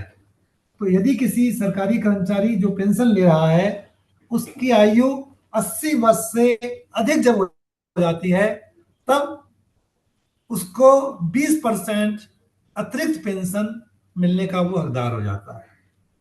जब उस व्यक्ति की आयु 85 वर्ष से अधिक हो जाती है, तब वो 30% एडिशनल पेंशन लेने के लिए हकदार हो जाता है। जब उसकी आयु 90 वर्ष हो जाती है, तब वो 40% एडिशनल लेने के लिए हकदार हो जाता है। और अगर उसकी व्यक्ति की आयु 95 वर्ष हो गई है, तब वो 50% एडिशनल पेंशन के लिए हकदार हो जाता है। और यदि किसी व्यक्ति की आयु 100 साल हो गई है, तब फिर जो उसको पेंशन मिलती थी वो पेंशन डबल हो जाएगी, यानी कि उसकी 100% की इंक्रीज उसकी पेंशन में वृद्धि हो जाएगी। ये जो एडिशनल पेंशन है वो पेंशन और फैमिली पेंशन दोनों ही केस में लागू होती है, यानी कि पेंशन और फैमिली पेंशन दोनों ही केस में ये जो एडिशनल पेंशन है ये पेबल होती है। और इसको देने के लिए जिस महीने में उस व्यक्ति की उम्र 80, 85, 90, 95 या 100 साल पूरी हो रही है, उसी महीने से उस व्यक्ति को ये एडिशनल पेंशन देना शुरू हो जाती है।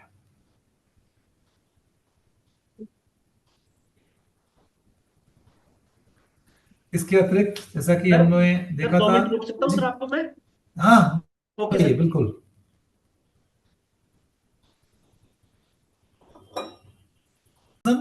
और पेंशन और फैमिली पेंशन दोनों पे ही ये महंगाई राहत, जिसको हम अंग्रेजी में डियरनेस रिलीफ कहते हैं, ये मिलती है।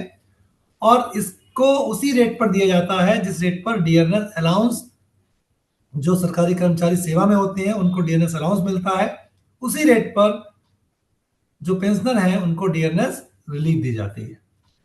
अगर कोई व्यक्ति सेंट्रल गवर्नमेंट में, स्टेट गवर्नमेंट में, पब्लिक सर आपने सेक्टर स्लाइड चेंज अंडरटेकिंग, की है सर?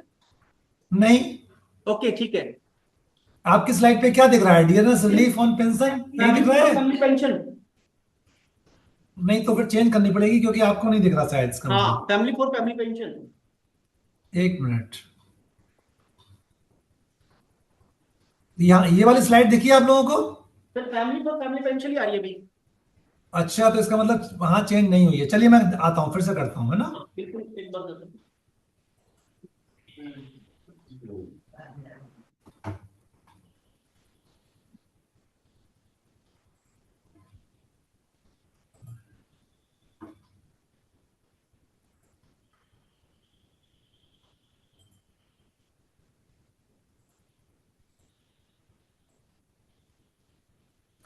आपकी स्क्रीन पे स्लाइड आ गई है अब? Family for family pension continue. ठीक है, ठीक है। तो ये वाली स्लाइड देखिए, कोई नई स्लाइड आई है अब? जब जो पहले वाली से अलग आ गई, एक बार फैमिली को कंटिन्यूस का पार्ट ही आ गया, फैमिली वाली का कंटिन्यू पार्ट। अभी बोथ कुछ और नई स्लाइड, गवर्नमेंट सर्वेंट। नई कुछ आई, नई स्लाइड आई? नहीं sir.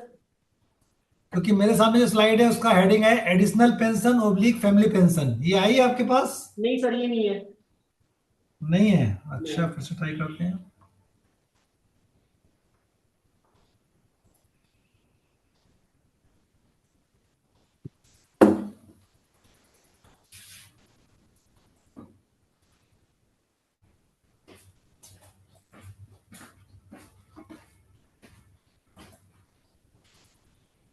Sir entire screen share कर लो, फिर हो जाएगा शेयर।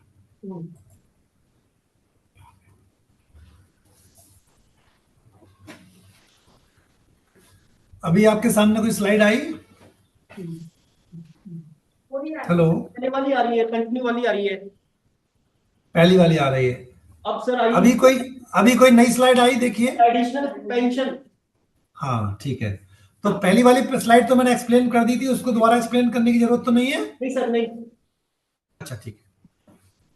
तो हमने देखा कि पिछले स्लाइड में हमने अलग अलग जो फैमिली मेंबर्स हैं वो किस तरह से फैमिली पेंशन के लिए इंटाइटल्ड होते हैं। अब एक नई कॉन्सेप्ट छठे वेतन आयोग ने लागू करवाई। उन्होंने सरकार को अनुशंसा की कि जिन लोगों की एज 80 और उससे ज्यादा ऊपर हो जाती है तो उन लोगों को अतिरिक्त पेंशन दी जाए। तो छठे वेतन आयोग की अनुशंसाओं के आधार पर नियम बनाया गया कि हम, अगर किसी व्यक्ति की आयु पेंशन ले रहा था या फैमिली पेंशन ले रहा था, अगर उसकी आयु 80 वर्ष या उससे अधिक हो जाती है तो उसको 20% अतिरिक्त पेंशन यानी कि एडिशनल पेंशन दी जाएगी। यदि उसकी आयु 85 वर्ष या अधिक हो जाती है तो उसको 30% अतिरिक्त पेंशन दी जाएगी। यदि उसकी आयु 90 वर्ष या उससे अधिक हो जाती है तो 40% एडिशनल पेंशन दी जाएगी। यदि उसकी आयु 95 वर्ष या अधिक हो जाती है तो उसको 50% एडिशनल पेंशन दी जाएगी। और यदि उसकी आयु 100 वर्ष हो जाती है तो उसकी पेंशन दुगनी हो जाएगी, यानी कि उसमें 100% की वृद्धि हो जाएगी। और ये जो पेंशन है ये उसी महीने से मिलना शुरू हो जाती है जिस महीने में वो व्यक्ति 80 या 85 या 90 या 95 या 100 साल का हो गया है। अब आपके यहाँ नई स्लाइड आई, कोई देखिए नई स्लाइड आई? खाली सर डियरेंस रिलीफ। जी ठीक है, ठीक है। तो हमने देखा कि किस तरह से पेंशन और पारिवारिक पेंशन यानी कि फैमिली पेंशन दी जाती है। पेंशन और पारिवारिक पेंशन के साथ साथ डियरनेस रिलीफ भी दी जाती है। और डियरनेस रिलीफ उस तब दी जाती है जिस दर पर डियरनेस अलाउंस वर्किंग कर्मचारियों को दिया जाता है। लेकिन जो कर्मचारी जो सेंट्रल गवर्नमेंट में या स्टेट गवर्नमेंट में या पब्लिक सेक्टर अंडरटेकिंग में या फाइनेंशियल इंस्टीट्यूशंस में एब्जॉर्ब हो गए हैं, उनको डियरनेस रिलीफ नहीं दी जाती है तब तक जब तक कि वो सेवा में रहते हैं। यानी कि अगर कोई व्यक्ति रिटायरिंग पेंशन ले रहा है, सॉरी एब्जॉर्प्शन पेंशन ले रहा है, और वो किसी स्टेट गवर्नमेंट में या सेंट्रल गवर्नमेंट में या पीएसयू में एब्जॉर्ब हो गया है, तो जब तक वो वहां से रिटायर नहीं होगा तब तक पुरानी नौकरी के बेसिस पर उसको केवल पेंशन मिलेगी, उस पर डियरनेस रिलीफ नहीं मिलेगा। जब वो वहां से रिटायर हो जाएगा तब फिर उसको डियरनेस रिलीफ मिलना शुरू हो जाएगा। अब हमने देखा कि अगर कोई व्यक्ति जो गवर्नमेंट सर्वेंट है या पेंशनर है या फैमिली पेंशनर है, अगर वो गायब हो जाता है तब क्या होगा?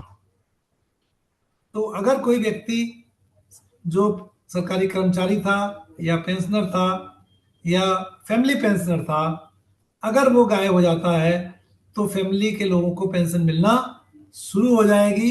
कब से? जिस दिन से उसके गायब होने की एफआईआर पुलिस में लॉन्च की गई हो या जिस दिन से वो गायब हुआ हो, जो भी बाद में हुआ हो। जिस दिन से वो व्यक्ति गायब हुआ या जिस दिन से एफआईआर लॉन्च हुई, उनमें से जो भी बाद में हुआ हो, उस दिन से फैमिली पेंशन मिलना शुरू हो जाती है। और गवर्नमेंट सर्वेंट का वो व्यक्ति अगर वो गायब हुआ है तो उसकी रिटायरमेंट ग्रेच्युटी भी मिलना शुरू हो जाती है। लेकिन पेंशन लेने के लिए, यानी कि फैमिली पेंशन लेने के लिए और रिटायरमेंट ग्रेच्युटी लेने के लिए अगर कोई व्यक्ति गायब हो गया है तो एक इंडेमनिटी बॉन्ड भरना पड़ता है और पुलिस से एक रिपोर्ट लगवानी पड़ती है कि वो व्यक्ति नहीं मिल रहा है, उस व्यक्ति को ढूंढा नहीं जा पा रहा है। और ये जो इंडेमनिटी बॉन्ड है और ये जो डिसेबिलिटी रिपोर्ट है, इन सब की कार्रवाई होने के बाद पेंशन और जो ग्रेच्युटी वो उस व्यक्ति के डेट गायब होने की डेट के कम से कम 6 महीने के बाद से मिलना शुरू होगा। मिलेगा तो पुरानी ही डेट से, लेकिन गायब होने के 6 महीने के बाद से मिलना शुरू होगा। अगर किसी व्यक्ति की डेथ के बारे में कंक्लूसिवली स्टेब्लिश हो गया हो या फिर एफआईआर करने के 7 साल पूरे हो गए हों, तो उस व्यक्ति को ग्रेच्युटी की जगह डेथ ग्रेच्युटी भी दी जा सकती है। आपको मैंने पिछली स्लाइड्स में बताया था कि रिटायरमेंट ग्रेच्युटी और डेथ ग्रेच्युटी का रेट अलग अलग होता है।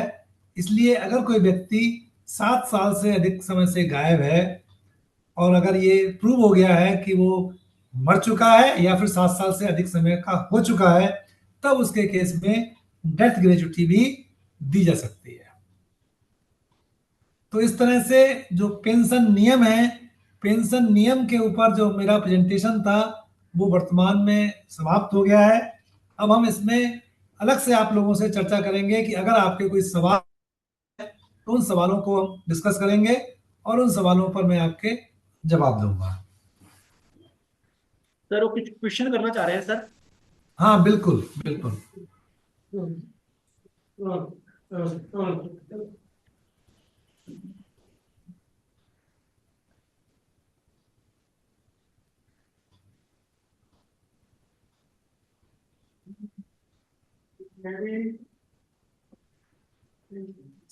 सर ओके सर, स्टार्ट करते हैं।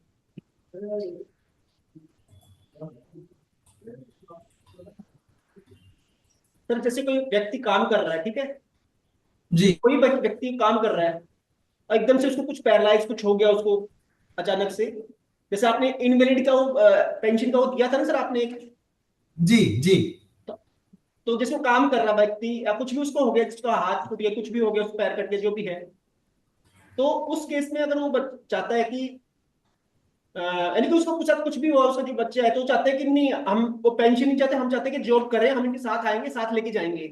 तो ये पॉसिबिलिटी हम्म हो सकती है सर? बिल्कुल पॉसिबिलिटी है। इस बारे में अभी कुछ समय पहले 2016 में कानून बना है।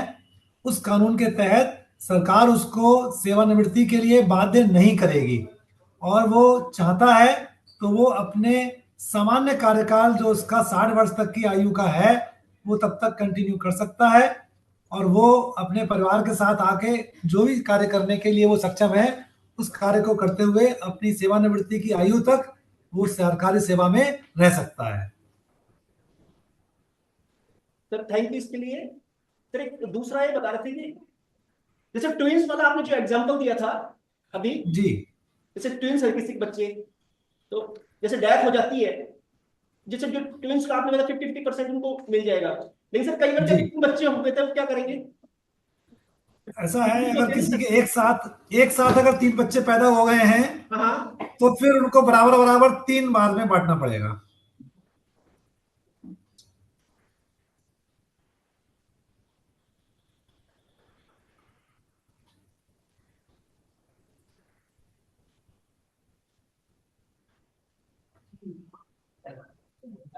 जैसे मैं रिटायर हो गया,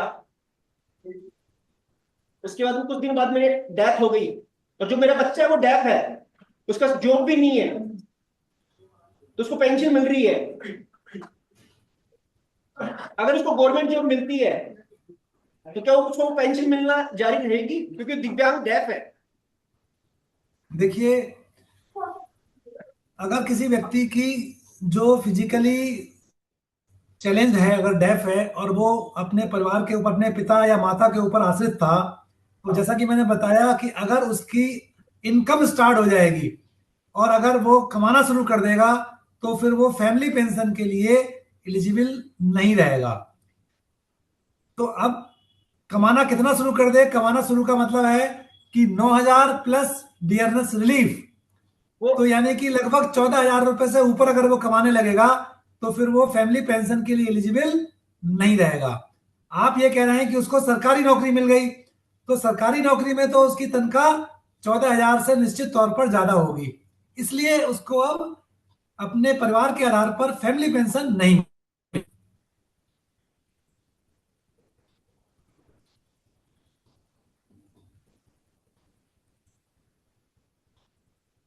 लेकिन सर जैसे जो बच्चे, जो बाकी जो छोटे बच्चे सर, उनका क्या फिर सर? अगर देखिए, अगर किसी के 2 बच्चे हैं और दोनों ही फिजिकली चैलेंज हैं, उनमें से एक को अगर मान लीजिए नौकरी मिल गई तो दूसरे बच्चे को पेंशन मिलती रहेगी। दूसरे दूसरे को मिल सकती है सर? दूसरे को मिल सकती है।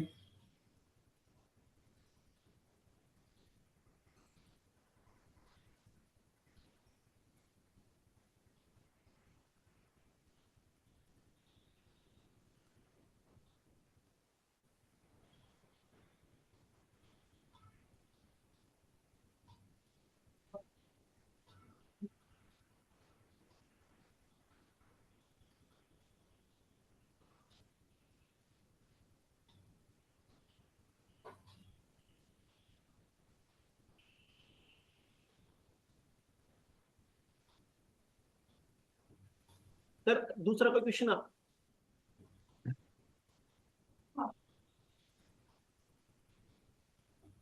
अनुराग कुमार को देखो, ये किस तरह से एक्टिंग करके समझाने की कोशिश कर रहे हैं, और देखो।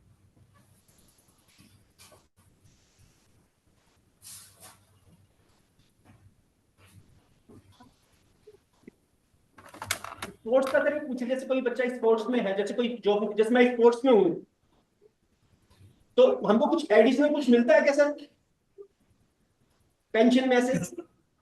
स्पोर्ट्स में रिटायर हो मतलब? गए 60 की एज में। सर आवाज आ रही है? स्पोर्ट्स इस नहीं, आपकी हेलो आवाज आ रही, मैं आपका सवाल नहीं समझ पाया। सवाल पहले क्लियर करिए, क्या कह रहे हैं आप? सर ये बोले जैसे कि ये क्या स्पोर्ट्स के अंदर है, और इनकी एज है 60 हो गई, रिटायर हो गए, तो इनका कुछ एडिशनल ठीक, कुछ है सर इनका?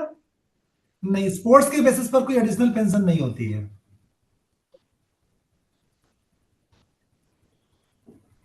जो नॉर्मल पेंशन है वही मिलेगी, स्पोर्ट्स के बेसिस पर कुछ एडिशनल पेंशन नहीं होती।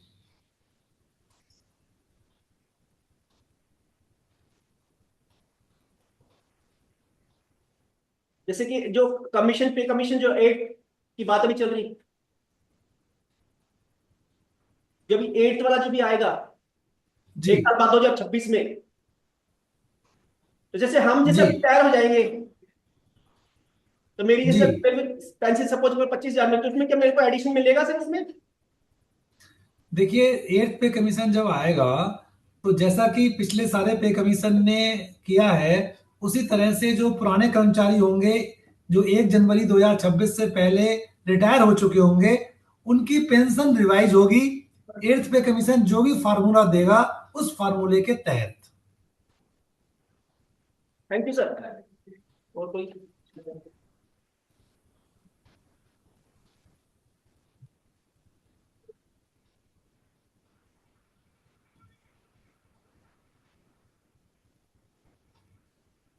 जैसे आपने इनवैलिड की बात की है ना, इसमें जैसे मैं सुबह मैं गवर्नमेंट जॉब में हूँ, मेरी एज 80 हो रही है, मेरा बच्चा भी छोटा है, अभी अगर की उसको नाबालिग ही, तब क्या मेरे को एडिशनल मिलेगी सर?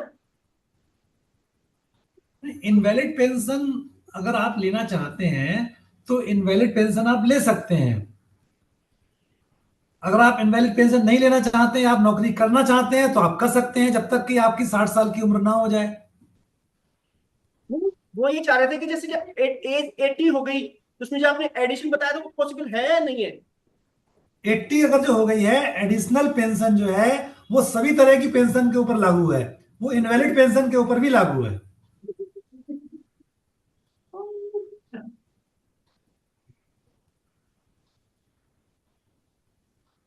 ठीक है सर, थैंक यू।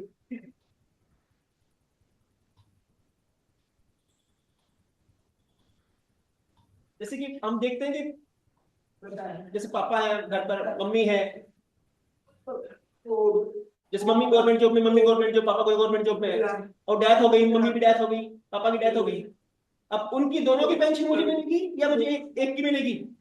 नहीं, दोनों की पेंशन मिल सकती है अगर बच्चे एलिजिबल हैं और दोनों उनके माता और पिता अगर दोनों ही पेंशनर होने की कैटेगरी में थे तो दोनों की पेंशन मिल सकती है। और सर अगर बच्चे ज्यादा हुए तो डिवाइड हो जाएगी? नहीं, उसमें सबसे पहले सबसे बड़ा जो होगा उसको मिलेगी, एलिजिबिलिटी के हिसाब से मिलेगी।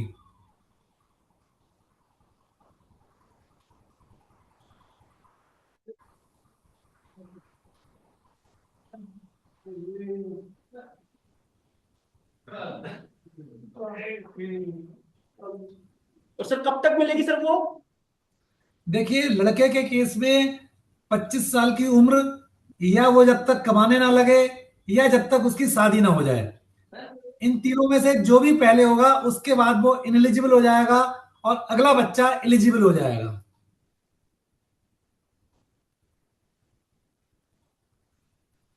और जैसे वो अगर वो दिव्यांग हो तो?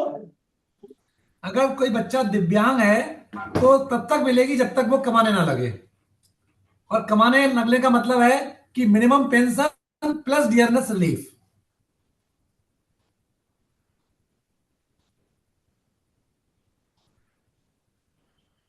जैसे ही बोले अगर सपोज मेरे पास जॉब है ही नहीं, तो क्या लाइफ टाइम मेरे को मिलेगी सर पेंशन? बिल्कुल मिलेगी।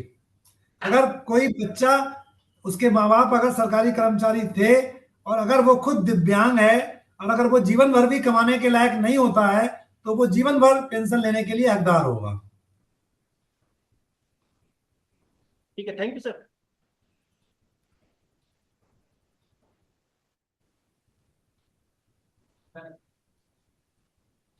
आपने जैसे कि पहले वो स्लाइड बताया था पेंशन का, उसके बाद आपको बहुत बहुत धन्यवाद, आपने अच्छे से उसको डिटेल में समझाया।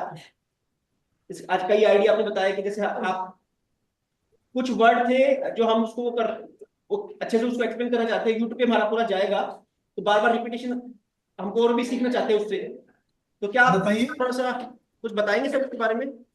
बताइए किस शब्द के बारे में बताइए।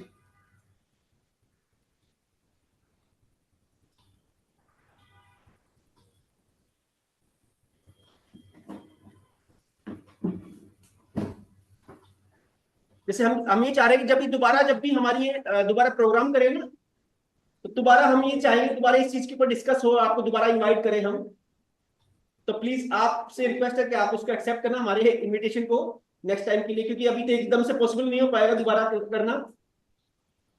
जी, तो हमें उसमें कोई समस्या नहीं है। देखिए, मैं होऊंगा या कोई दूसरा फैकल्टी भी हो सकता है, लेकिन आपके जो भी शंकाएं समाधान होंगे उनका जवाब जरूर दिया जाएगा।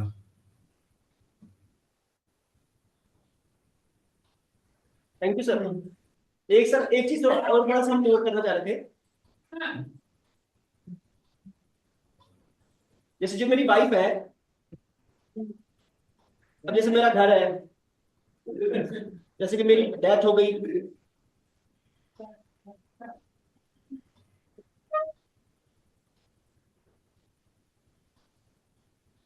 जो कंपटीशन वाला आपने बताया था ना सर,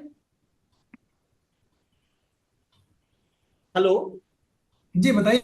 जो कंपटीशन वाला बताया था सर आपने कि एक अमाउंट मिलता है, कम्यूटेशन कम्यूटेशन हाँ कम्युनिकेशन वो जिस वाला, तो उस केस जी में सर उसको थोड़ा सा एक बार थोड़ा सा, जैसे कि जॉब है उसके पास और जैसे उसकी डेथ होने के बाद उसको जो पेंशन मिल रही है, जी, तो उसमें क्या वो ऐड होके आएगा? देखिए, अगर मान लीजिए कोई व्यक्ति जिस समय रिटायर हो रहा है, क्योंकि कम्यूटेशन केवल एम्प्लॉय को ही मिलता है, फैमिली को नहीं मिलता है, ठीक है। तो अगर जो व्यक्ति रिटायर हो रहा है, उसकी जो भी पेंशन बनती है, उस पेंशन के मैक्सिमम 40% को वो व्यक्ति कम्यूट करा सकता है। और 40% जो अमाउंट वो कम्यूट कराएगा, उसके बेसिस पर जो लंपसम अमाउंट मिलेगी वो इस पर निर्भर करेगी कि उसकी अगले बर्थडे पर कितनी उम्र होने वाली है। उदाहरण के तौर पर, अगर कोई व्यक्ति 60 साल की उम्र में रिटायर हो रहा है और उस व्यक्ति की रिटायरमेंट के समय इत्तेफाक करिए 1 लाख रुपए बेसिक पे थी, तो 50,000 रुपए उसकी पेंशन बनी, तो 50,000 का 40% यानी कि 20,000 रुपए वो अपने कम्यूट करा सकता है। तो मोटे तौर पर 20,000 रुपए का 100 गुना, लगभग 100 गुना, यानी कि 20 लाख रुपए उसको कम्यूटेशन के रूप में एक मुश्त मिल जाएगा, और बाकी के 30,000 रुपए उसको हर महीने पेंशन के रूप में मिलेंगे। और जो उसकी पूरी पेंशन 50,000 रुपए थी, उसके ऊपर जो डियरनेस रिलीफ है वो पूरी अमाउंट पर उसको मिलता रहेगा। जो अमाउंट उसकी कम्यूट हुई है, यानी कि जो 20,000 रुपए उसके कम हुए हैं, वो 15 साल के बाद उसको फिर से मिलना शुरू हो जाएंगे।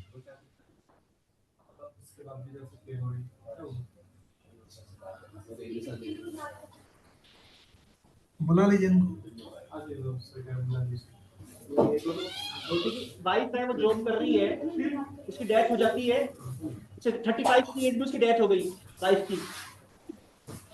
अब उसको जो जो भी उसका अमाउंट होगा वो क्या दोनों को मुझे मेरे पेंशन मिलेगी और मुझे वो मिलेगा?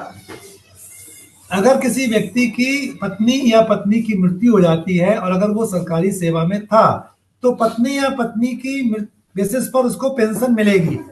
वो पेंशन होगी फैमिली पेंशन। और इसके अलावा वो व्यक्ति अगर खुद भी नौकरी में है तो उसको के बेसिस पर सैलरी मिलती रहेगी।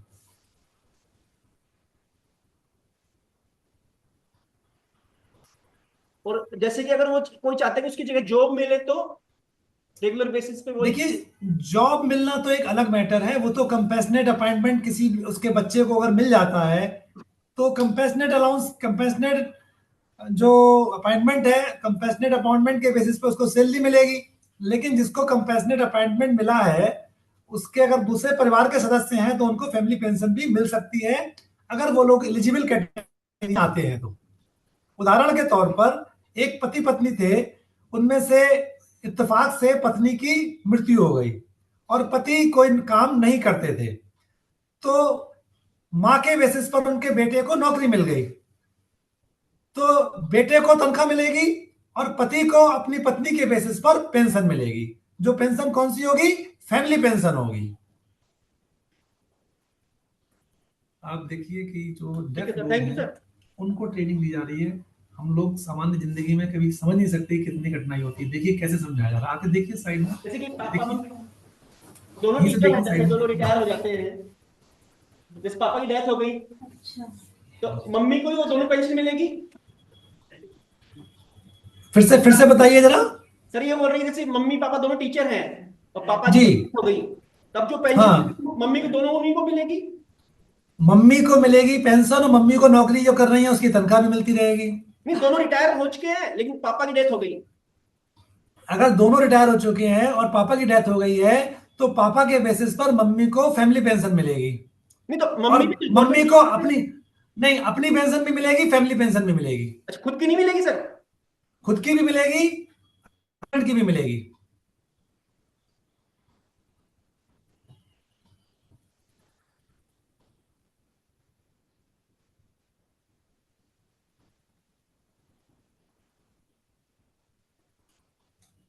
अब आप देखिए किस तरह से लोग छोटी छोटी बातों के लिए समझ पाते हैं। देखिए, see how difficult their life is, we can not understand. आपके साथी जो हैं, देखिए इनको भी ऐसी कुछ समस्या होती होगी।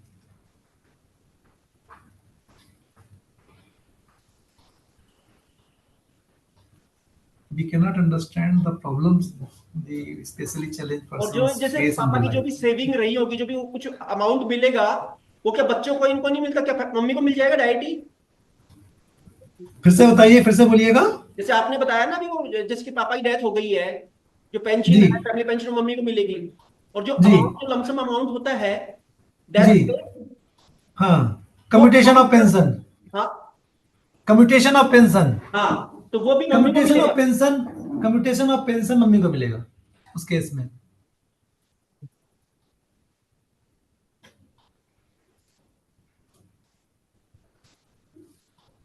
और अगर इन केस दोनों अगर डेथ हो जाती तो फिर बच्चों के सर? देखिए, दोनों की अगर डेथ हो जाती है, माँ की बाप की दोनों की डेथ हो जाती है, तो जो बच्चे हैं उनको पेंशन मिलेगी। देखिए, कम्यूटेशन जो होता है ना, कम्यूटेशन कब मिलता है? कम्यूटेशन मिलता है रिटायरमेंट के बाद एम्प्लॉय को। फैमिली को कम्यूटेशन ऑफ पेंशन का लाभ नहीं होता, एम्प्लॉय को होता है। लेकिन मान लीजिए वो रिटायर हुआ, पैसा नहीं मिल पाया, उससे पहले उसकी डेथ हो गई, तब फैमिली के लोगों को मिल जाएगा।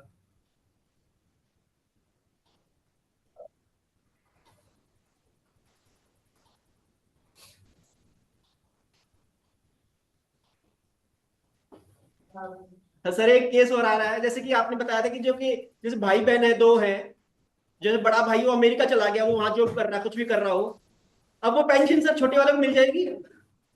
हाँ, अगर जो बड़ा है, हाँ अगर हाँ वो एलिजिबिलिटी क्राइटेरिया से ऊपर हो गया, हाँ एलिजिबिलिटी का हाँ। मतलब है अगर लड़का है तो उसकी या तो शादी हो गई हो, या 25 साल उम्र हो गई हो, या कमाने लगा हो, तो जब वो एलिजिबिलिटी क्राइटेरिया से ऊपर हो गया तो जो नेक्स्ट पर्सन होगा उसको मिलना शुरू हो जाएगी। तो अगर छोटा भाई है तो छोटे भाई को वो पेंशन मिलना शुरू हो जाएगी, फैमिली पेंशन। जब तक ये वो एलिजिबल रहेगा तब तक के लिए मिलती रहेगी। तो हम लोग थोड़ा ब्रेक कर लें, ब्रेक के बाद फिर से स्टार्ट कर सकते हैं। लास्ट लास्ट अच्छा, अच्छा, लास्ट कोई बात क्वेश्चन नहीं, सर एक। बताइए, कोई बात नहीं, ओके बताइए। ओके ओके सर, दो क्वेश्चन बता रहे सर सर। कोई बात नहीं, बताइए बताइए। ओके, जैसे मेरे जो पापा हैं वो गवर्नमेंट जॉब में थे, उनको पहले पेंशन मिल रही थी, तो उनकी जैसे अब एज बढ़ रही है, अब जैसे मैं गवर्नमेंट जॉब में हूँ फिलहाल में, अब मैं जैसे रिटायर हो जाऊंगा, बीआरएस ले लूंगा जो भी है, तो पेंशन तो मेरे को मिलेगी, तो क्या जैसे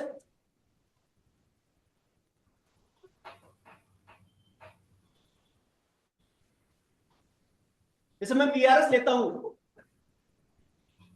पापा की जी पेंशन चल रही है और मैं बीआरएस ले रहा हूँ, जी उनकी एज 80 के करीब है, ठीक है, और मैं जी गवर्नमेंट जॉब में हूँ, अगर मैं बीआरएस लेता हूँ जी। तो क्या मेरे को पेंशन मिलेगी?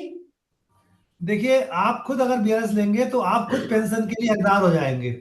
और आप चूंकि खुद पेंशन के लिए हकदार हो जाएंगे तो मिनिमम पेंशन जो आपकी एलिजिबिलिटी क्राइटेरिया है, जो आप अर्निंग में हो जाएंगे, तो आपको फादर की पेंशन नहीं मिल सकती क्योंकि आपकी खुद की अर्निंग हो गई।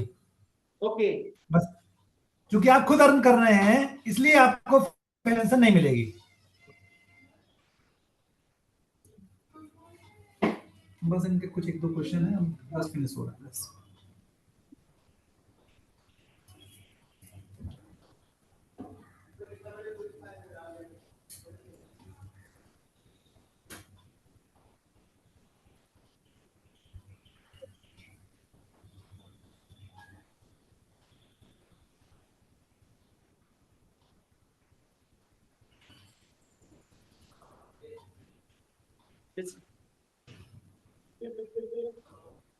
और मान लो कि बीआरएस के बाद में अगर वो शादी करते हैं, इससे पहले सपोज करो किसी ने एज अपने 20 साल की नौकरी कर ली अर्ली एज में ही। जी जी हेलो, हाँ बताइए।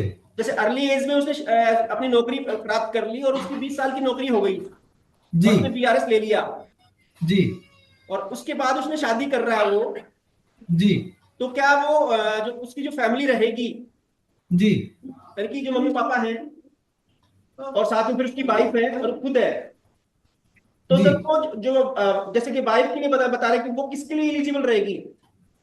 देखिए, अगर कोई व्यक्ति अपने रिटायरमेंट के बाद भी शादी करता है, तब भी वो उसकी जो पत्नी होगी या पति होगा, वो फैमिली पेंशन के लिए इंटाइटल्ड होगा।